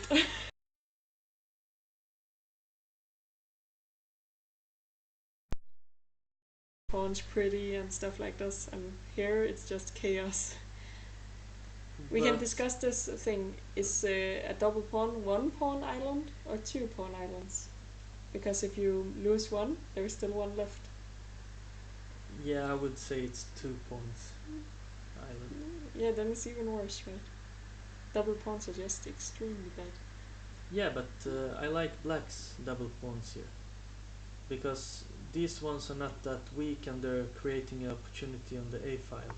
And this pawn on g4 is not weak either, because it's giving the knight some options here to jump into f3. Oh, now another Norwegian guy is offering a draw. Why are they all offering draw? They are scared now because they got this lead. We should look at this game. So we have Linus here. No, he should not take a draw. It looks like he's just simply a pawn up. And he's gonna collect these guys. And just it's check. Good Linus is playing. Our guys are not accepting draws. Yeah, just a check, king to d2, take here, go in with another check, and the pawn is going down. So Linus is winning this. Yeah, good job, Linus. Just I take believe on in you. a5 and go down. Yes, it's good Viking spirit. Real Vikings are fighting to the end. Very good. Yeah, the Norwegians are just offering draws. They're like, please, please don't do anything mean to us. And we're like, no, we're going to raid all these villages and just kill everyone. Okay, so... No, but yeah, Linus is winning, the pawn is just simply going down. He's He doing... he wanna have some time left.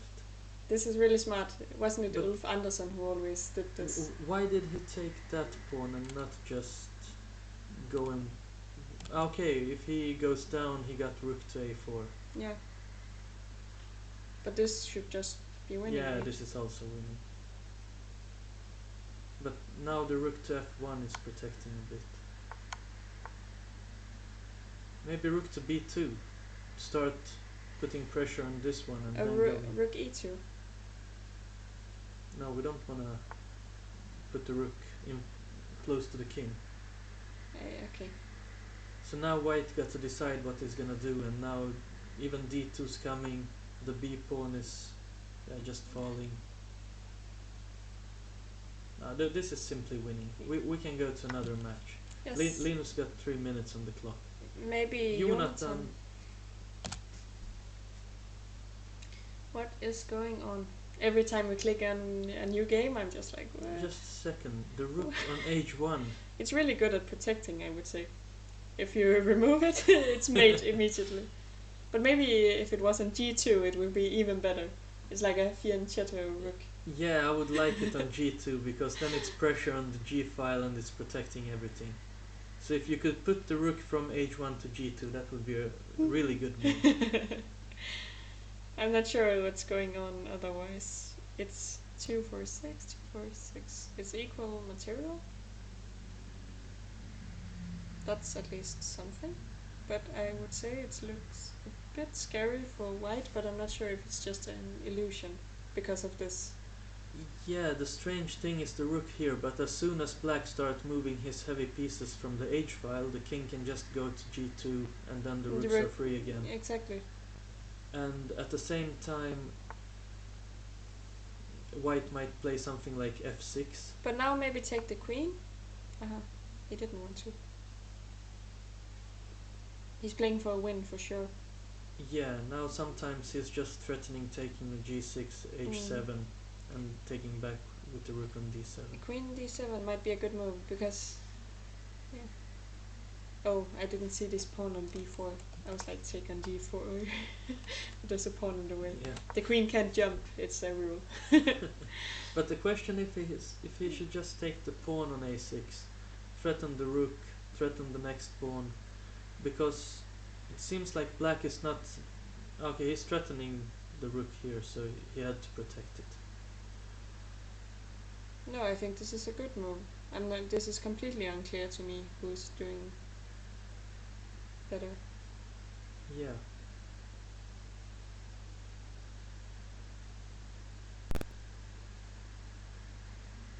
Yeah, interesting. It will be interesting for sure. Okay, I just... Linus won. Very good, Linus. I'm so happy for you. Plus 252 points. It's very good.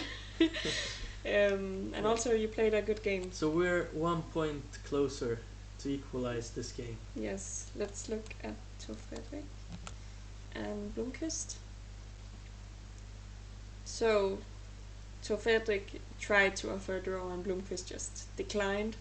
But now, again, what is going on here? I think Blomqvist might be able to play something like g3 and bishop to g4.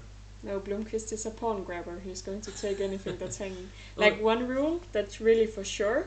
If Blomqvist can take a pawn, he's going to do it no matter what. He wouldn't even consider not taking it. But he's actually a pawn down, so he gave away a pawn. Yeah, that's very unusual. Maybe he's trying something new. Yeah, this might be new tactics. But if white plays something like king to e2, then he's maybe gonna do g3 and have the bishop to g4, because white can't do so much right now. And Blomqvist is simply just improving his rook, putting it on a5, having the opportunity to double up, to put pressure on the a file, and threatening the pawn on c5. And later when he needs to, he's just gonna play g3 and bishop g4. Yeah, to activate. And I saw now Pia is suggesting knight d4, but we'll just take it and then take with the rook on d4. Yeah, but then king to e3. Aha, you have this so it might be one option. So knight to d4 takes, rook takes on d4, king to e3. But after knight to d4, he might be able to play g3 check first. And if pawn takes? Take. Okay, he don't have time with bishop g4. Now the rook is not protecting and can't play to d8 to double up. Maybe knight d4 so is rook a5 might be a mistake. But you can just move the bishop. Worst case. White simply want to play king to e2, and if g3 comes, you want to put the bishop on f3. But I think knight to d4 was the better option, just to loose up the position a little bit and to try to grab the pawn on d2 as quick as possible. And Now maybe take on c5 and try to play some b5 stuff.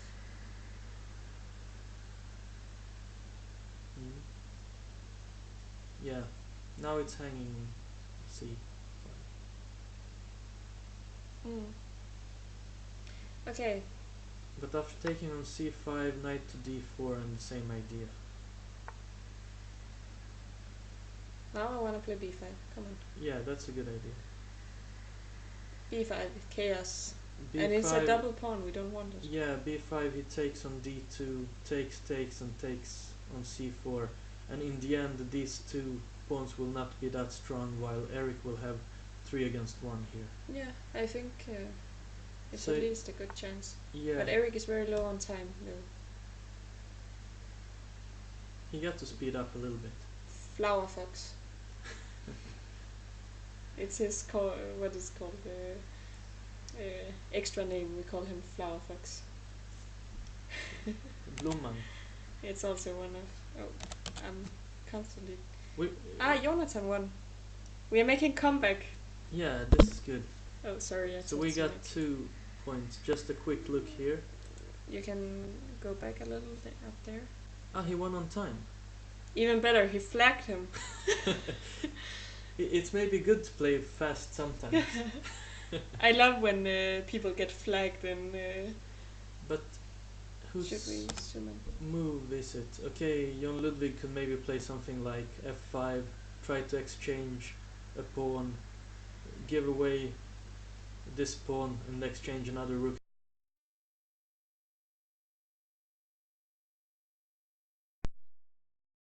We were a bit lucky on this one. Very good flagging. It might have been Jon Ludwig's internet, which is even better if he lost because of his bad internet.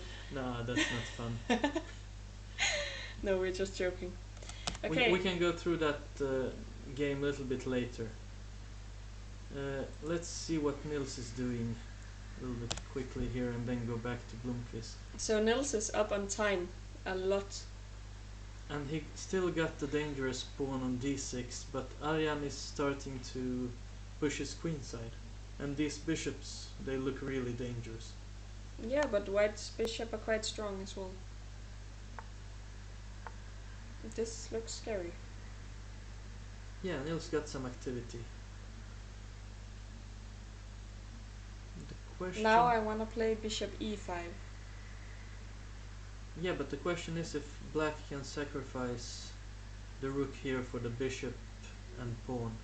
No, because if you take an... Take on d6. And then bishop to e5. No, because then you have rook f6. Yeah, that's maybe a good idea. So maybe... But after taking on d6, Nils might be able to take on g7 with the rook.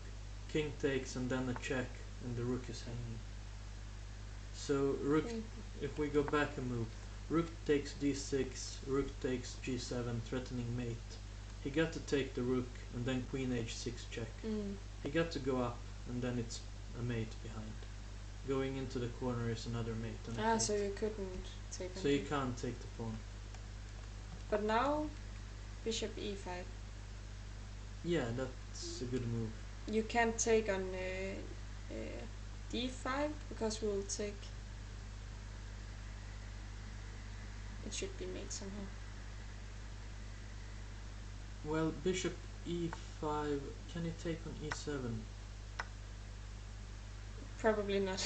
Nils played this very fast, so... Okay, this looks really good. Come on, maybe we're doing 4-0. So we got 3-0 now. Let's check if we got the 4. So it's only Blomqvist left. Come on, Blomman. This is a really good comeback before the last round.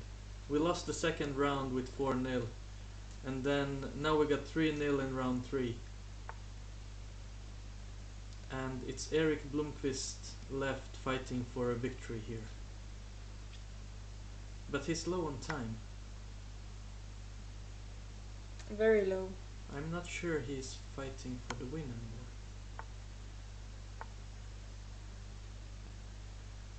anymore. This was smart, right? Yeah, because he will take one rook, put the other one on d8 and try to quickly play rook to c1. Yeah. But he got to watch out for king takes on g4 and bishop f3. And also these pawns walking, I'm a Yeah. little bit considered. But if he, yeah, that's Just take it. We're just taking everything. taking the pawn and then the going pawn back. grabber. Yeah. Also, if he gets a draw, it's not that bad for us. No, because then we're just Half of minus one. Yeah. This is also smart now. Take on d2, we take on e3, and the bishop is hanging. Yeah. And sometimes he can even play on a mate.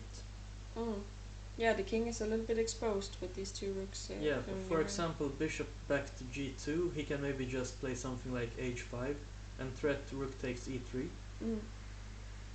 So this looks a little bit dangerous because of his time. He's down on less than half a minute. But the position looks good. White can't protect the e3 pawn. What is the time control again? 15 minutes plus 2 seconds per move. 2 seconds also. Yeah. It's not a lot. It's like one leg and then you're just lost if you're down to 2 seconds. Yeah. But still this looks really promising, and if Eric wins we're back on 6-6 before the last round. Then the last round would be really exciting. We should tweet something before the last round and just build up the excitement or whatever. So also, I'm just saying, you can give us some feedback. I would be very happy because then I can fix the stuff for next time. If anything is bugging you, at least I can try to fix it.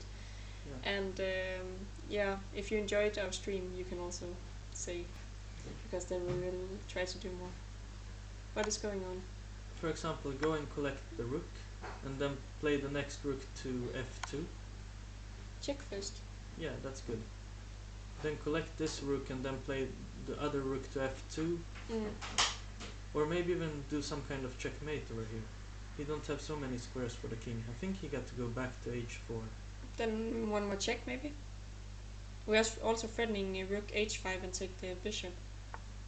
Now he's probably winning. Yeah, and yeah, now it's gonna be mate. No, he had rook h5 now.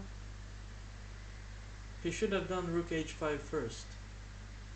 He got to play maybe bishop to d3 now. Don't lose on time, Eric. Bishop d3 and go Come and on. collect it. Why is he not moving? Why is he not moving? Oh, this is so stressful. Yeah, he's down on 5 seconds. But he's at least collecting that bishop. I really hope he got speedy internet. Because my nerves can't handle this kind of excitement. This should be a checkmate. You should always have at least 10 seconds, I would say. If I would be black, I would just pre-move rook from f takes on g3 to gain those 2 seconds. Yeah, maybe. Yeah, okay, pre-move here is not that scary. Because you want to take this bishop with check, no matter what. Okay, yeah, it's checkmate. Check here, and then he got to go to f8, and then checkmate on h8. So 4-0. Yeah, this is amazing. Yes! Woo! You should stand up so we can see your shirt. Team Whoa! Viking. You should go this way. Yay! Team Vikings scores 4-0 against the Gnomes. We're back in the game. We're not scared of small people, Gnomes. We'll just stomp on you with our eggs or something. I forgot my helmet, I couldn't find it. We had these nice Viking helmets and I put it somewhere on the, I don't know what it's called, the attic, and I can't find it anymore, so I'll try to dig it up for next time. So we're ready for the last round. The standings for the moment are 6-6. It's really exciting. The game started with 2-2 in the first round. Then the Gnomes won the second round with 4-0. And now we're back in the game with the 4-0 in round 3. So actually it's a tie, and the final round will be deciding for the match who is going to win, or if it's going to be a draw or whatever. Yeah, and the final round will start in 5 minutes at 21:00 Central European Time. So, can I?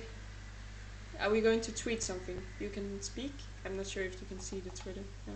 I think they can see everything we do. No, I only think they can see the chess.com. Okay. So if you speak, I will tweet something. You should speak.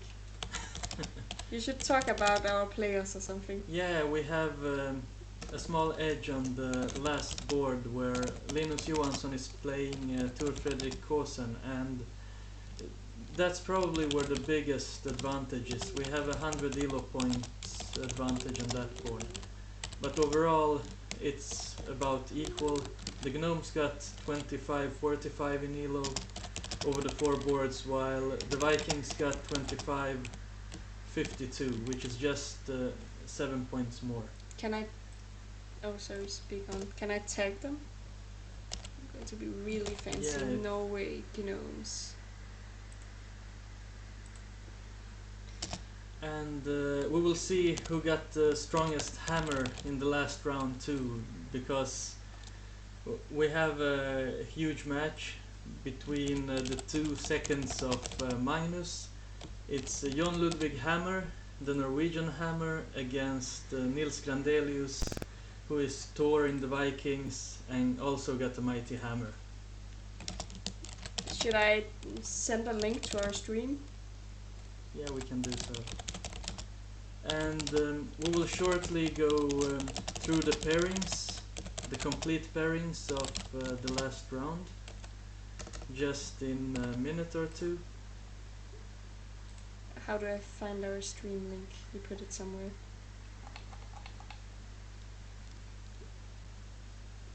You didn't put it anywhere. Actually, We should just open our Twitch, right?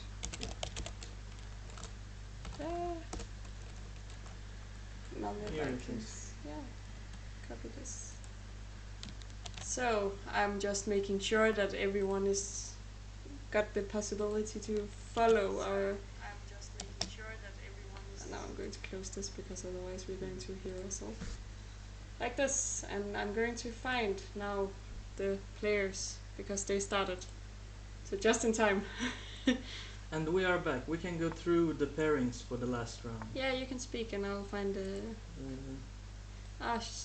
Let's I will push show this. that one. Yeah, I think you have to unlock it. No, this one I can't push any further. That's the thing. We have to do like.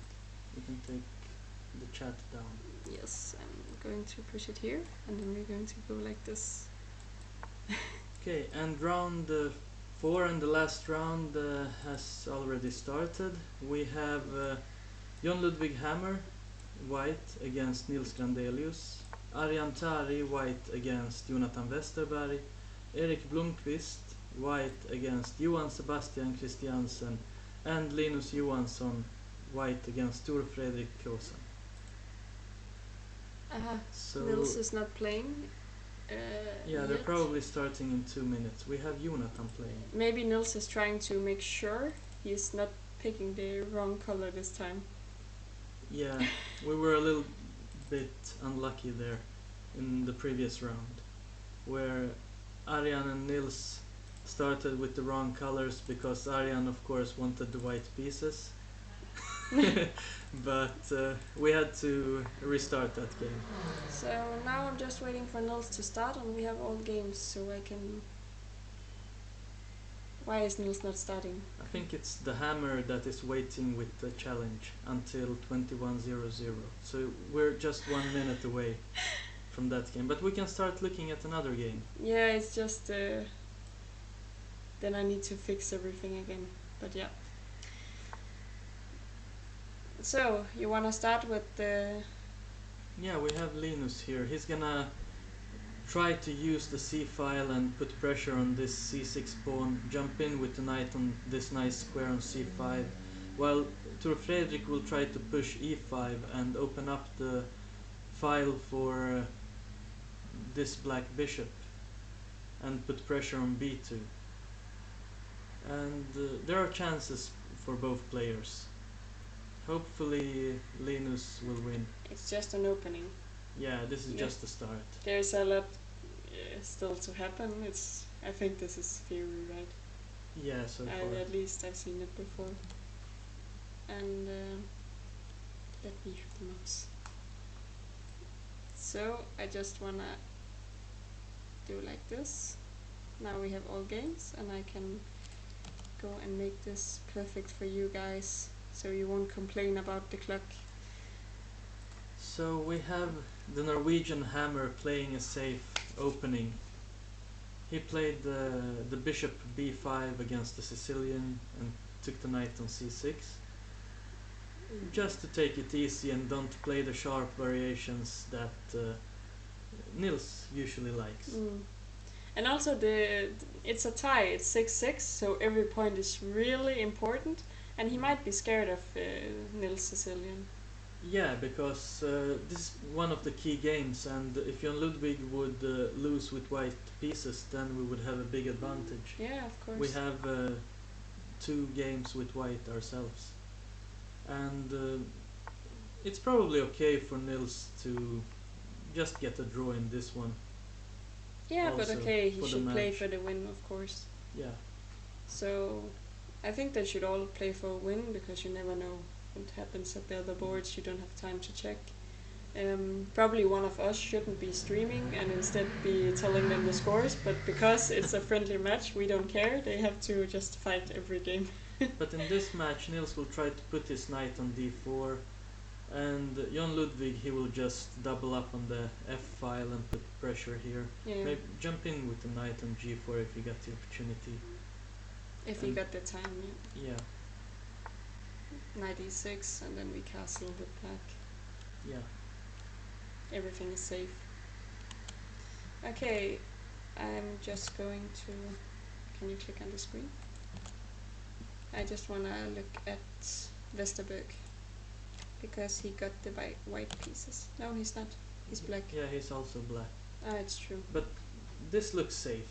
I think he can hold a draw here, because the plan is probably just to jump in with the knight on c4. But if they're all drawing, who's winning? No, but it's good for us to draw with the black pieces.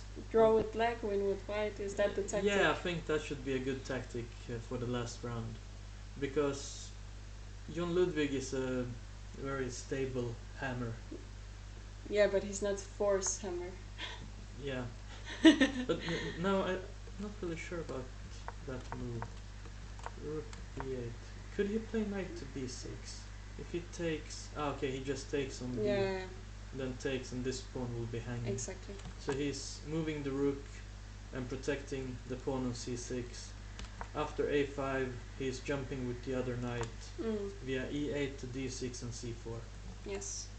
And then we will probably reroute the other knight to f6. Yeah, this one will go to f6 Yeah. and protect d5. And then we are happy with our pieces. Yeah. This is also fine, I think. If take, we got a pretty good square for the knights. But at the same time, this pawn might be on h4 might be a danger. Now I want to go knight f8, knight e6. Maybe. Yeah, maybe. But at the same time, it's gonna be dangerous over here. He maybe got to play rook to h8 sometimes. The question is if he should play with g6. But these pawns will start going. Yeah, f4, but not really f5. g6 now. Maybe the other rook to g8.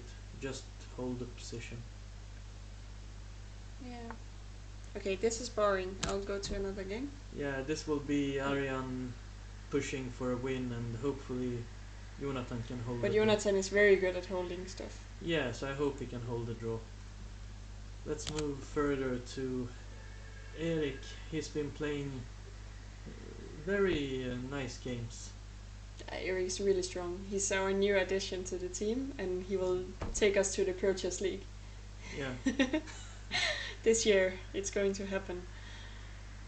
I like this square on f4. This knight can just jump via d3 to f4. He got some pressure on h6 with queen to e3 maybe first, but of course he got to move the rook. He can't give that one away.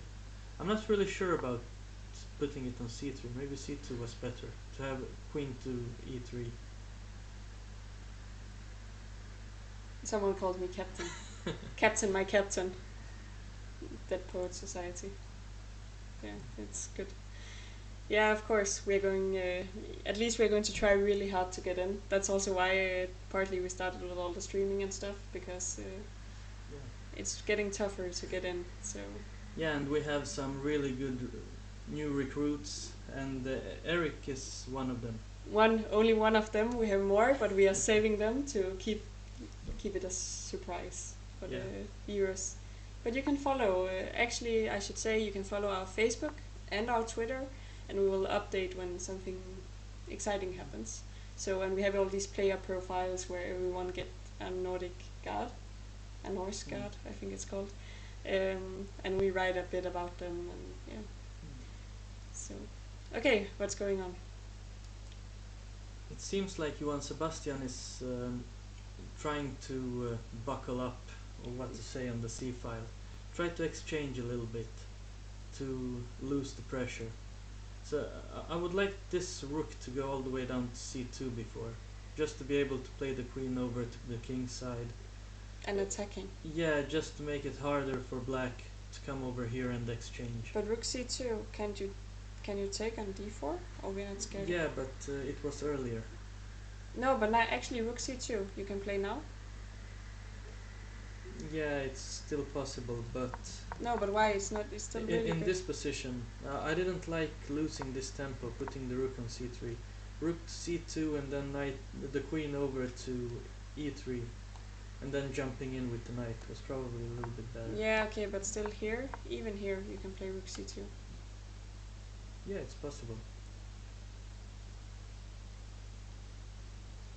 You still have the same threat, and everything is protected on c2, even knight. Another idea is just maybe giving this pawn up after a while and trying to jump with the knight to e3 and enter the c file. But the question is if the c file gives that much. Yeah, but okay, rook c2 you can't take on d4. Are you going to play queen c7? That's what I was hoping for, because then you can play knight to e3, you got to take. But maybe the queen to d7. Or maybe even b5. But queen e3, how do you protect h6? You're going to play knight d8? Yeah. Because you don't want to put another piece protecting here. Someone is asking if this is the same time control as in the Purchase League. And yes, it is. During the league it's 15 minutes plus 2 seconds, but the qualifier that we are gonna play... No, but they changed the qualifier, right? The qualifier will be 10 minutes plus 2 seconds. Yes, because the other years the qualifier has been blitz. It's been 3 plus 2 or something. Yeah. And now they changed it to be a bit more similar to the actual league, which is nice, because I think all of our players, they are better at a little bit longer time control. Yeah, it's our players are not playing that much blitz as many others. Exactly. And also it takes away some of the randomness. So the qualifier, it's only one day, and if you have a bad day in blitz, it could be really like going back 2 years, when we first tried to qualify, we started up with 5 really good rounds, being in the lead of the whole qualifier, and then after 2 to 3 hours in the qualifier, people start getting tired. Yeah. Lost many games, and we dropped out of top 6. Yeah. So now can you play rook c8? I'm just trying to play some tricky moves now. Yeah, but rook c8 he just takes and then takes on d2 when you play queen to e3. No, because what? So rook c8, queen takes, queen e3, take on d2, rook takes c8. No, but if you play rook to c8, the bishop can take it. Ah, of course. And then he always got the knight to g8 to protect here. So or just take this bishop. Rook c2, we are threatening queen e3 now, so... Yeah, but I'm not really sure if you should give this pawn up, because knight to g8 can always protect h6. It might have been a blunder. But now, queen e3. Yeah, but he will sacrifice here, I think. But okay, then we got the exchange. Yeah, I don't understand why he played rook to g8. Why is he giving up the exchange? I don't. He could have played something like rook to e4 instead. Also, we could get c7 suddenly. Now we win the exchange. Yeah, after playing rook to c2, why couldn't he play the rook to e4, threat this guy, and threat to just start going with the d pawn, freeing Yeah, some he space could. for the knight? Good. Okay, I just wanna switch games because everything is going fast and he had to sacrifice here. So, oh, Yeah, Aryan managed to win. but that was quick, way too quick. Yeah, but it was a Why? hard position for Jonathan to hold. Why can't he take? Then you have e6 check, Uh-huh. and changing the rooks and Nice queening. tactic actually. Yeah. Okay, not good. We are 1 point down then, and But it's the final. Eric is having a promising position now with a nice c file and a nice square for the knight on f4. I didn't really understand why Johan Sebastian played like he did the last moves. Probably rook e4 was a little bit better than rook to g8. I'll just make it big again. But I'm really scared also of rook c7 if I was black at some point and just Yeah, infiltrating this file. even immediately. Rook to c7, try to take on a7, enter with the next rook, or just go and pick up the d pawn. Actually, like he is doing. can he protect it now? No? I don't think so. And if he goes here, we'll just take it. Yeah, after, for example, knight d5, you can even take with the rook on d4 Yeah, okay. and pin that knight. So it seems like Eric is going towards a win. We have Linus. This is our other white game, and we are down a pawn, but It's a nice knight on c5 here. And this bishop is completely dominated. yeah, and he got some pressure on the d file, so he can always play the rook to d1 and pick up that pawn. The question is, when he wanna do it. Maybe you played rook e1 now. Yeah, rook to e1 and rook to e5. Yeah. Just to improve the pieces, because black can't do much. And go up with the king, maybe to d2, put the rook on a file, king to d4. Yeah, and you never get rid of this knight on c5. Yeah. It will at least take a lot of moves to do it. There might be one idea to play rook to b8 and rook to b5. So the question is if Linus should start with rook e1 or maybe just go up with the king to e3 first and try to put the king on d4. Because having the king on d4, the rook on the a file, then this king is dominating everything. The problem is if you go to e3, maybe rook e8 will come. Yeah, and then just move to d3. And you can't do anything. Yeah. And the only way for this black bishop to get out is playing a5 and bishop a6. Or you can play rook e8 and bishop e6. Okay, it's not really doing anything there either. Yeah, maybe king f6 and bishop e6, but it's looking stupid there too. Actually, white is a pawn down, but might be slightly better. Yeah, because if white managed to get the king to d4, I think white is much better. Because black don't have so many moves. White can even double on a file trying to get this pawn and start running with the b1s. It's possible to play on the e file. Yeah, you're right. There's a lot of options. Even sometimes enter c file getting into c7. Okay, I just wanna look at Nils' game because nothing is happening. So if these guys, if the hammers play a draw and Aryan already won, then we have to win the last two. And we have an advantage on the last two boards. Yeah, but it's very unclear still. I would like someone to take a point just so I don't have to be nervous. Yeah. Why is he thinking it's about... What is he thinking about? Taking everywhere? Maybe take on g3?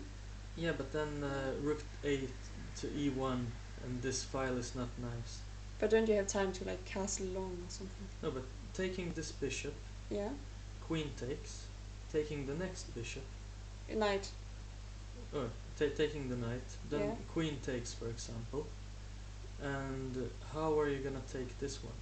I'm not going to. Because then rook e1 for example. Yeah. So I was thinking, can't you just castle long here? Yeah, in this position it's probably possible. Because also, then if you jump into f6, I don't care. You can stay there. Yeah, but he can't jump into f6 immediately, then it's probably just hanging. Because yeah. g3 is g3 is hanging. a problem. That's true. But castling long is not fun here, because maybe bishop to h2 and start attacking. The question is who is fastest. But can you take on g3 and then castle long? Or is it a problem then with knight f6? I would like to take this one and castle long. Because then you got the bishop pair, and bishop pair is always better than the knight pair when you're playing on both sides. Someone is asking why not take g3, then take g4, and then take on e5. The reason is rook e1, and then you push... But it's also possible. But it looks scary, come on, I wouldn't dare. But Nils might calculate something. Yeah, he's thinking for 2 minutes now, but taking on g3, queen takes, bishop takes on g4, then pawn takes g4, and then he can't take here because you have the rook behind. Aha, this might be really smart. Or Yeah. really stupid, I'm not sure. No, it's probably smart because... You can't jump to f6 because we will take it and the queen is hanging. Yeah, white got a lot of problems. You don't have a square for this knight. And after, for example, knight Then we have to f4. e3, then f4, knight to f2, this one is just hanging. Then maybe f4 anyway, because the queen doesn't have any good squares. Yeah, f3. I don't like... I would rather push this pawn to h4 before g4, just to unbalance the king side. Maybe castle long, hide the king. You can always take on e5. Yeah. Interesting. Okay, I just wanna see if anything happened. It looks... Blomqvist is low on time. Why is he low on time? He was that last time too, but he won. What is going on here? He's completely crushing. Yeah, he's a piece up. This is over. This is just winning, yeah. No more checks. Yeah, this is just over. Good Blomqvist. Another win. This must be made somehow also. Yeah. And king f8, And check. d8. Why d8? Because queen takes and check here on e6. Now we can just take queen. This is Yeah. very good, Blomqvist. This He's is over. the best addition to this team we made since starting the team. Did he win 3 games this time? Yeah, I think so. He only lost the one game where everyone lost. Very good, Blomqvist. Now you can go in and watch us speak and maybe contribute to the chat or something. Tell us about how good you are. So we have Jonathan losing, Eric winning. So I just want to update the score. It's 7-7. 7-7, yeah. So we have 7-7 with 2 matches to go. And here Linus did a very smart thing. He put his king on d4. It's just because you said he should do it. I like an active king, and black can't do that much. And now he's threatening to take on d7, so black has But to wait a solve this second, problem. how did he manage to get the bishop out here? Ah, okay, This is what I said, it could go to e6 even though it looks stupid. but in this position, he should maybe go to b4 instead of a4. But I think a4 is not wrong. There, king in, bishop back. But where he got no good squares for the bishop anyway. He could have put the rook on a3 and doubled, and just taken this one maybe. Yeah, but now you threaten the bishop. Where should you put it? This is also good. Everything is just crashing. Yeah. I think this looks very good for white. Yeah, the king on d4 is dominating the board. This is the key to any endgame. You should have the king in the center and just take anything moving. Okay, so And last... it's extra good because it's on a black square and black at the white square bishop, so he can never really chase away the king from the center. Exactly. Only if you get a rook to e4, but we will never allow that. Yeah. Okay, so look at the last game. So hopefully we have a lead with 8-7 in a couple of minutes with Nils to go. Nils took a queen here. What? What happened Nils here? is a queen up. He sacrificed the queen. Okay, so we saw this. The Norwegian hammer just sacrificed the queen. He didn't care. He took the bishop. Maybe he forgot. No, I don't know. He maybe got a check on f6, but then king up to e7. Are there any tricks? I can't see anything. Also, the bishop is protecting on g8, so I can see how... No, this rook will also protect. Yeah, and the bishop is always protecting, so everything is... I don't understand why he just gave away the queen. Maybe he didn't have a good choice. How about jumping in with the other knight?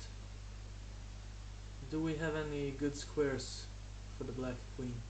No. Yeah, maybe even go down to b8 or c7.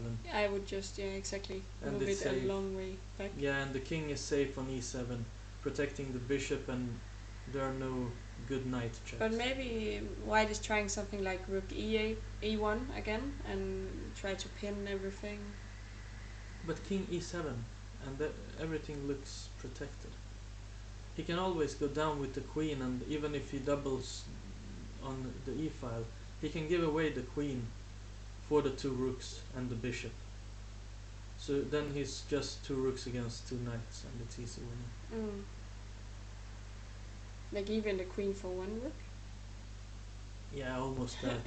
It's So after, for example, rook a to e1, he can play king to e7, and if he threats the queen with rook e3, he can simply just take it.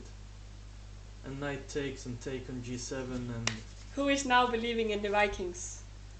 it seems like we're winning this match. It's great. We are so ready for the Approaches League. Is Linus winning? It looks so nice. But I love these kind of endgames. It's just... He's just putting another pawn on the black square. So Tor Fredrik can never threat it with the bishop. it's really a good endgame technique. It's a safe move. It's maybe because he's down on 3 minutes. If he would have an hour to think, he might find something else.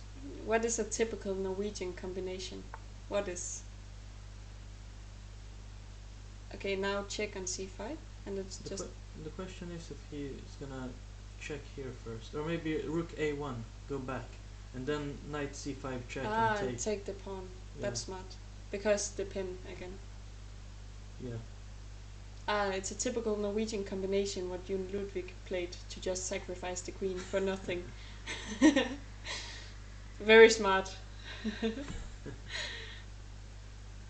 Yes, rook a1 we also suggested. I think it's the best move because we just want to pick up the pawn. But maybe... If he moves the king But to where? something like f6. But then we still go knight c5. Yeah, and just go and pick it up. And the king is, yeah, covering everything. Knight And c5. the knight on c5 is great. Yeah, just check and take the pawn with the pawn. And play b4, b5 as quick as possible. And then we are not a pawn down and still have a great position. No, but now we're not a pawn down anymore. That's what I said. We're not a pawn down and we are still have a great position. Knight to d3 maybe, and then b4. b4. I also like it. Yeah. If he goes back with the rook, we'll just push slowly maybe. Yeah, if he enters somewhere. Yeah, now knight to e5. Yes. Just play it safe, or even just start. If he goes with the pawn, he can always play bishop a8 and cover. So I just wanna follow up on this queen sacrifice. because Let's see if Jon Ludwig really found something. And now he's threatening at least to check on f5 and picking up the queen. but we sacked this rook on g8. We don't need it. We have to watch out. Maybe king to d7. But now Nils got 5 minutes and Jon Ludwig's down on less than 1. So this should be a winning position. He only got a piece for the queen. And even picking up the rook will not do anything. Actually, he only got a piece and... But it's still dangerous because Two king points. d7, knight to e4 and then another fork. We need to find a safe square for the queen. How about playing king d7, knight e4 and then sacrificing? Then he got the pawn for the exchange. And we don't want to give the queen.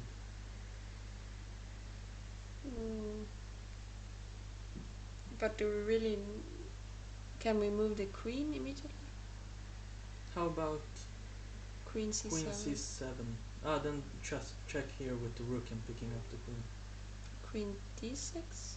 But then knight d4 with tempo. Maybe Jon Ludwig didn't give away the queen for nothing. Maybe he's not that stupid. We take everything back. He might be a genius. Knight to e4 and then another fork. But at the same time, there's not much there. But also... The bishop is taking. Exactly, we're still protecting. That was what I meant when I said both the bishop and the rook is protecting, so we got some time. And after knight to e4, it's maybe possible to play queen to h4. Because there's no checks. And after the fork, just move the king. Then this one is threatened.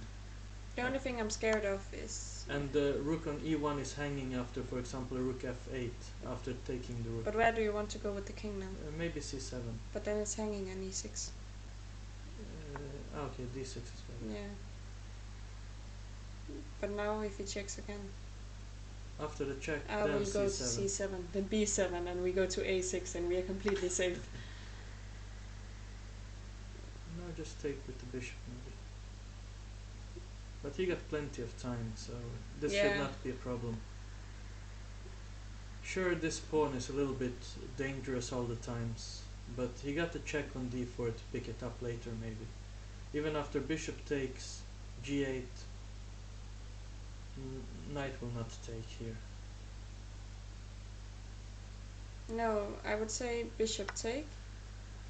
And then If knight takes, then he can always play, for example, queen check and pick this pawn up.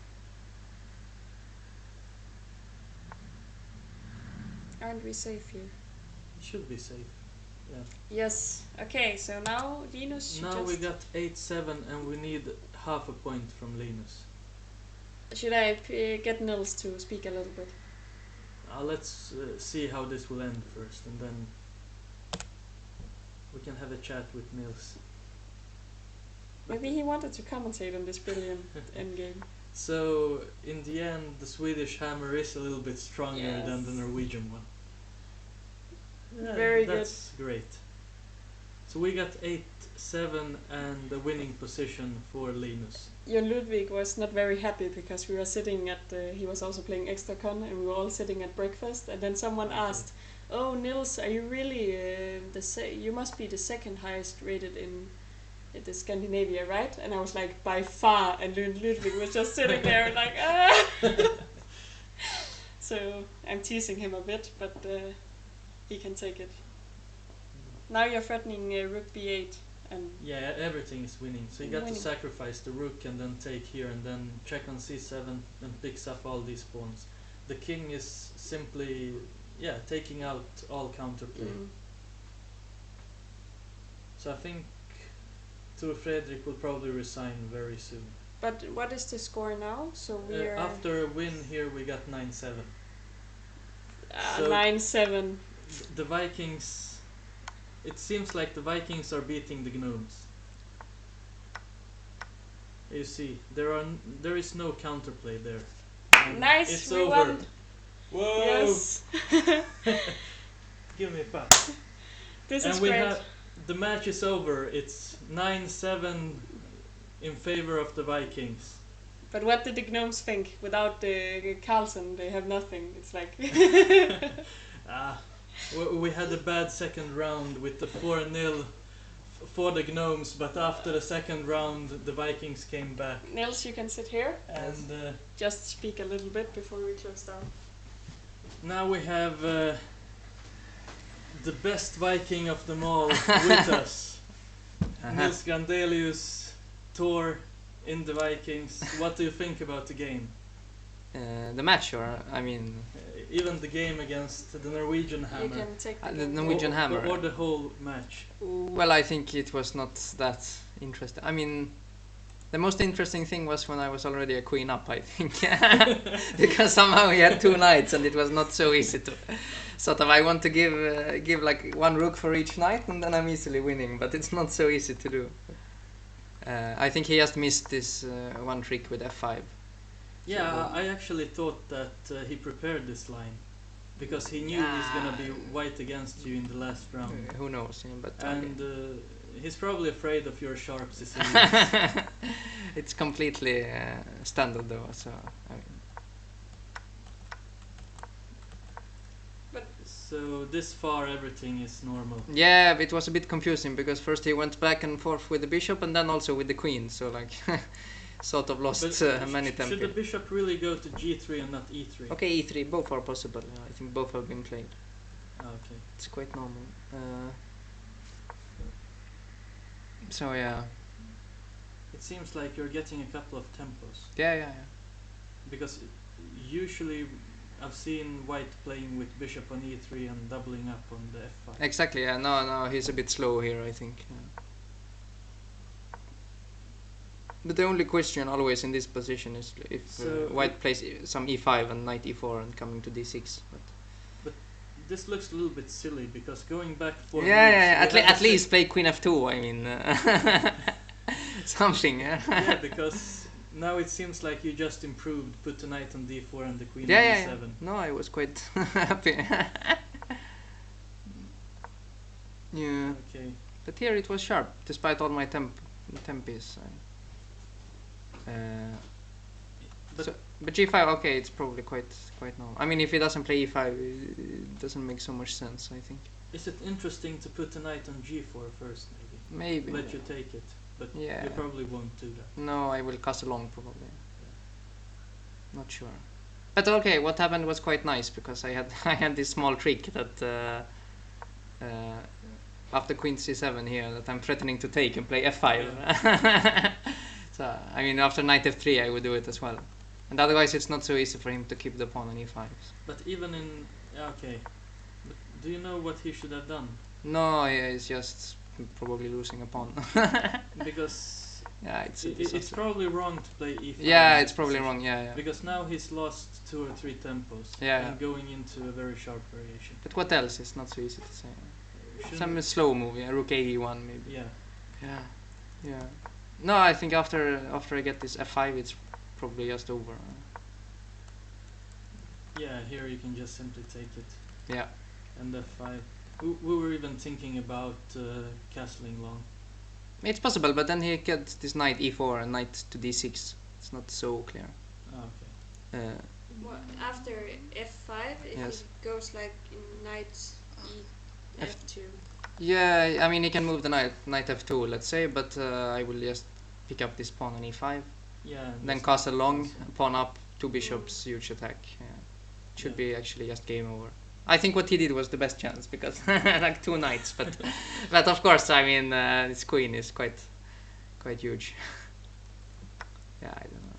Yeah, but it looked a little bit... Yeah, it's a bit tricky, of course. Yeah, I mean here I can give my bishop here. We were even thinking about something like taking the rook in some position if you can. Yeah, sure, definitely. Now let's he took and now it's not so easy.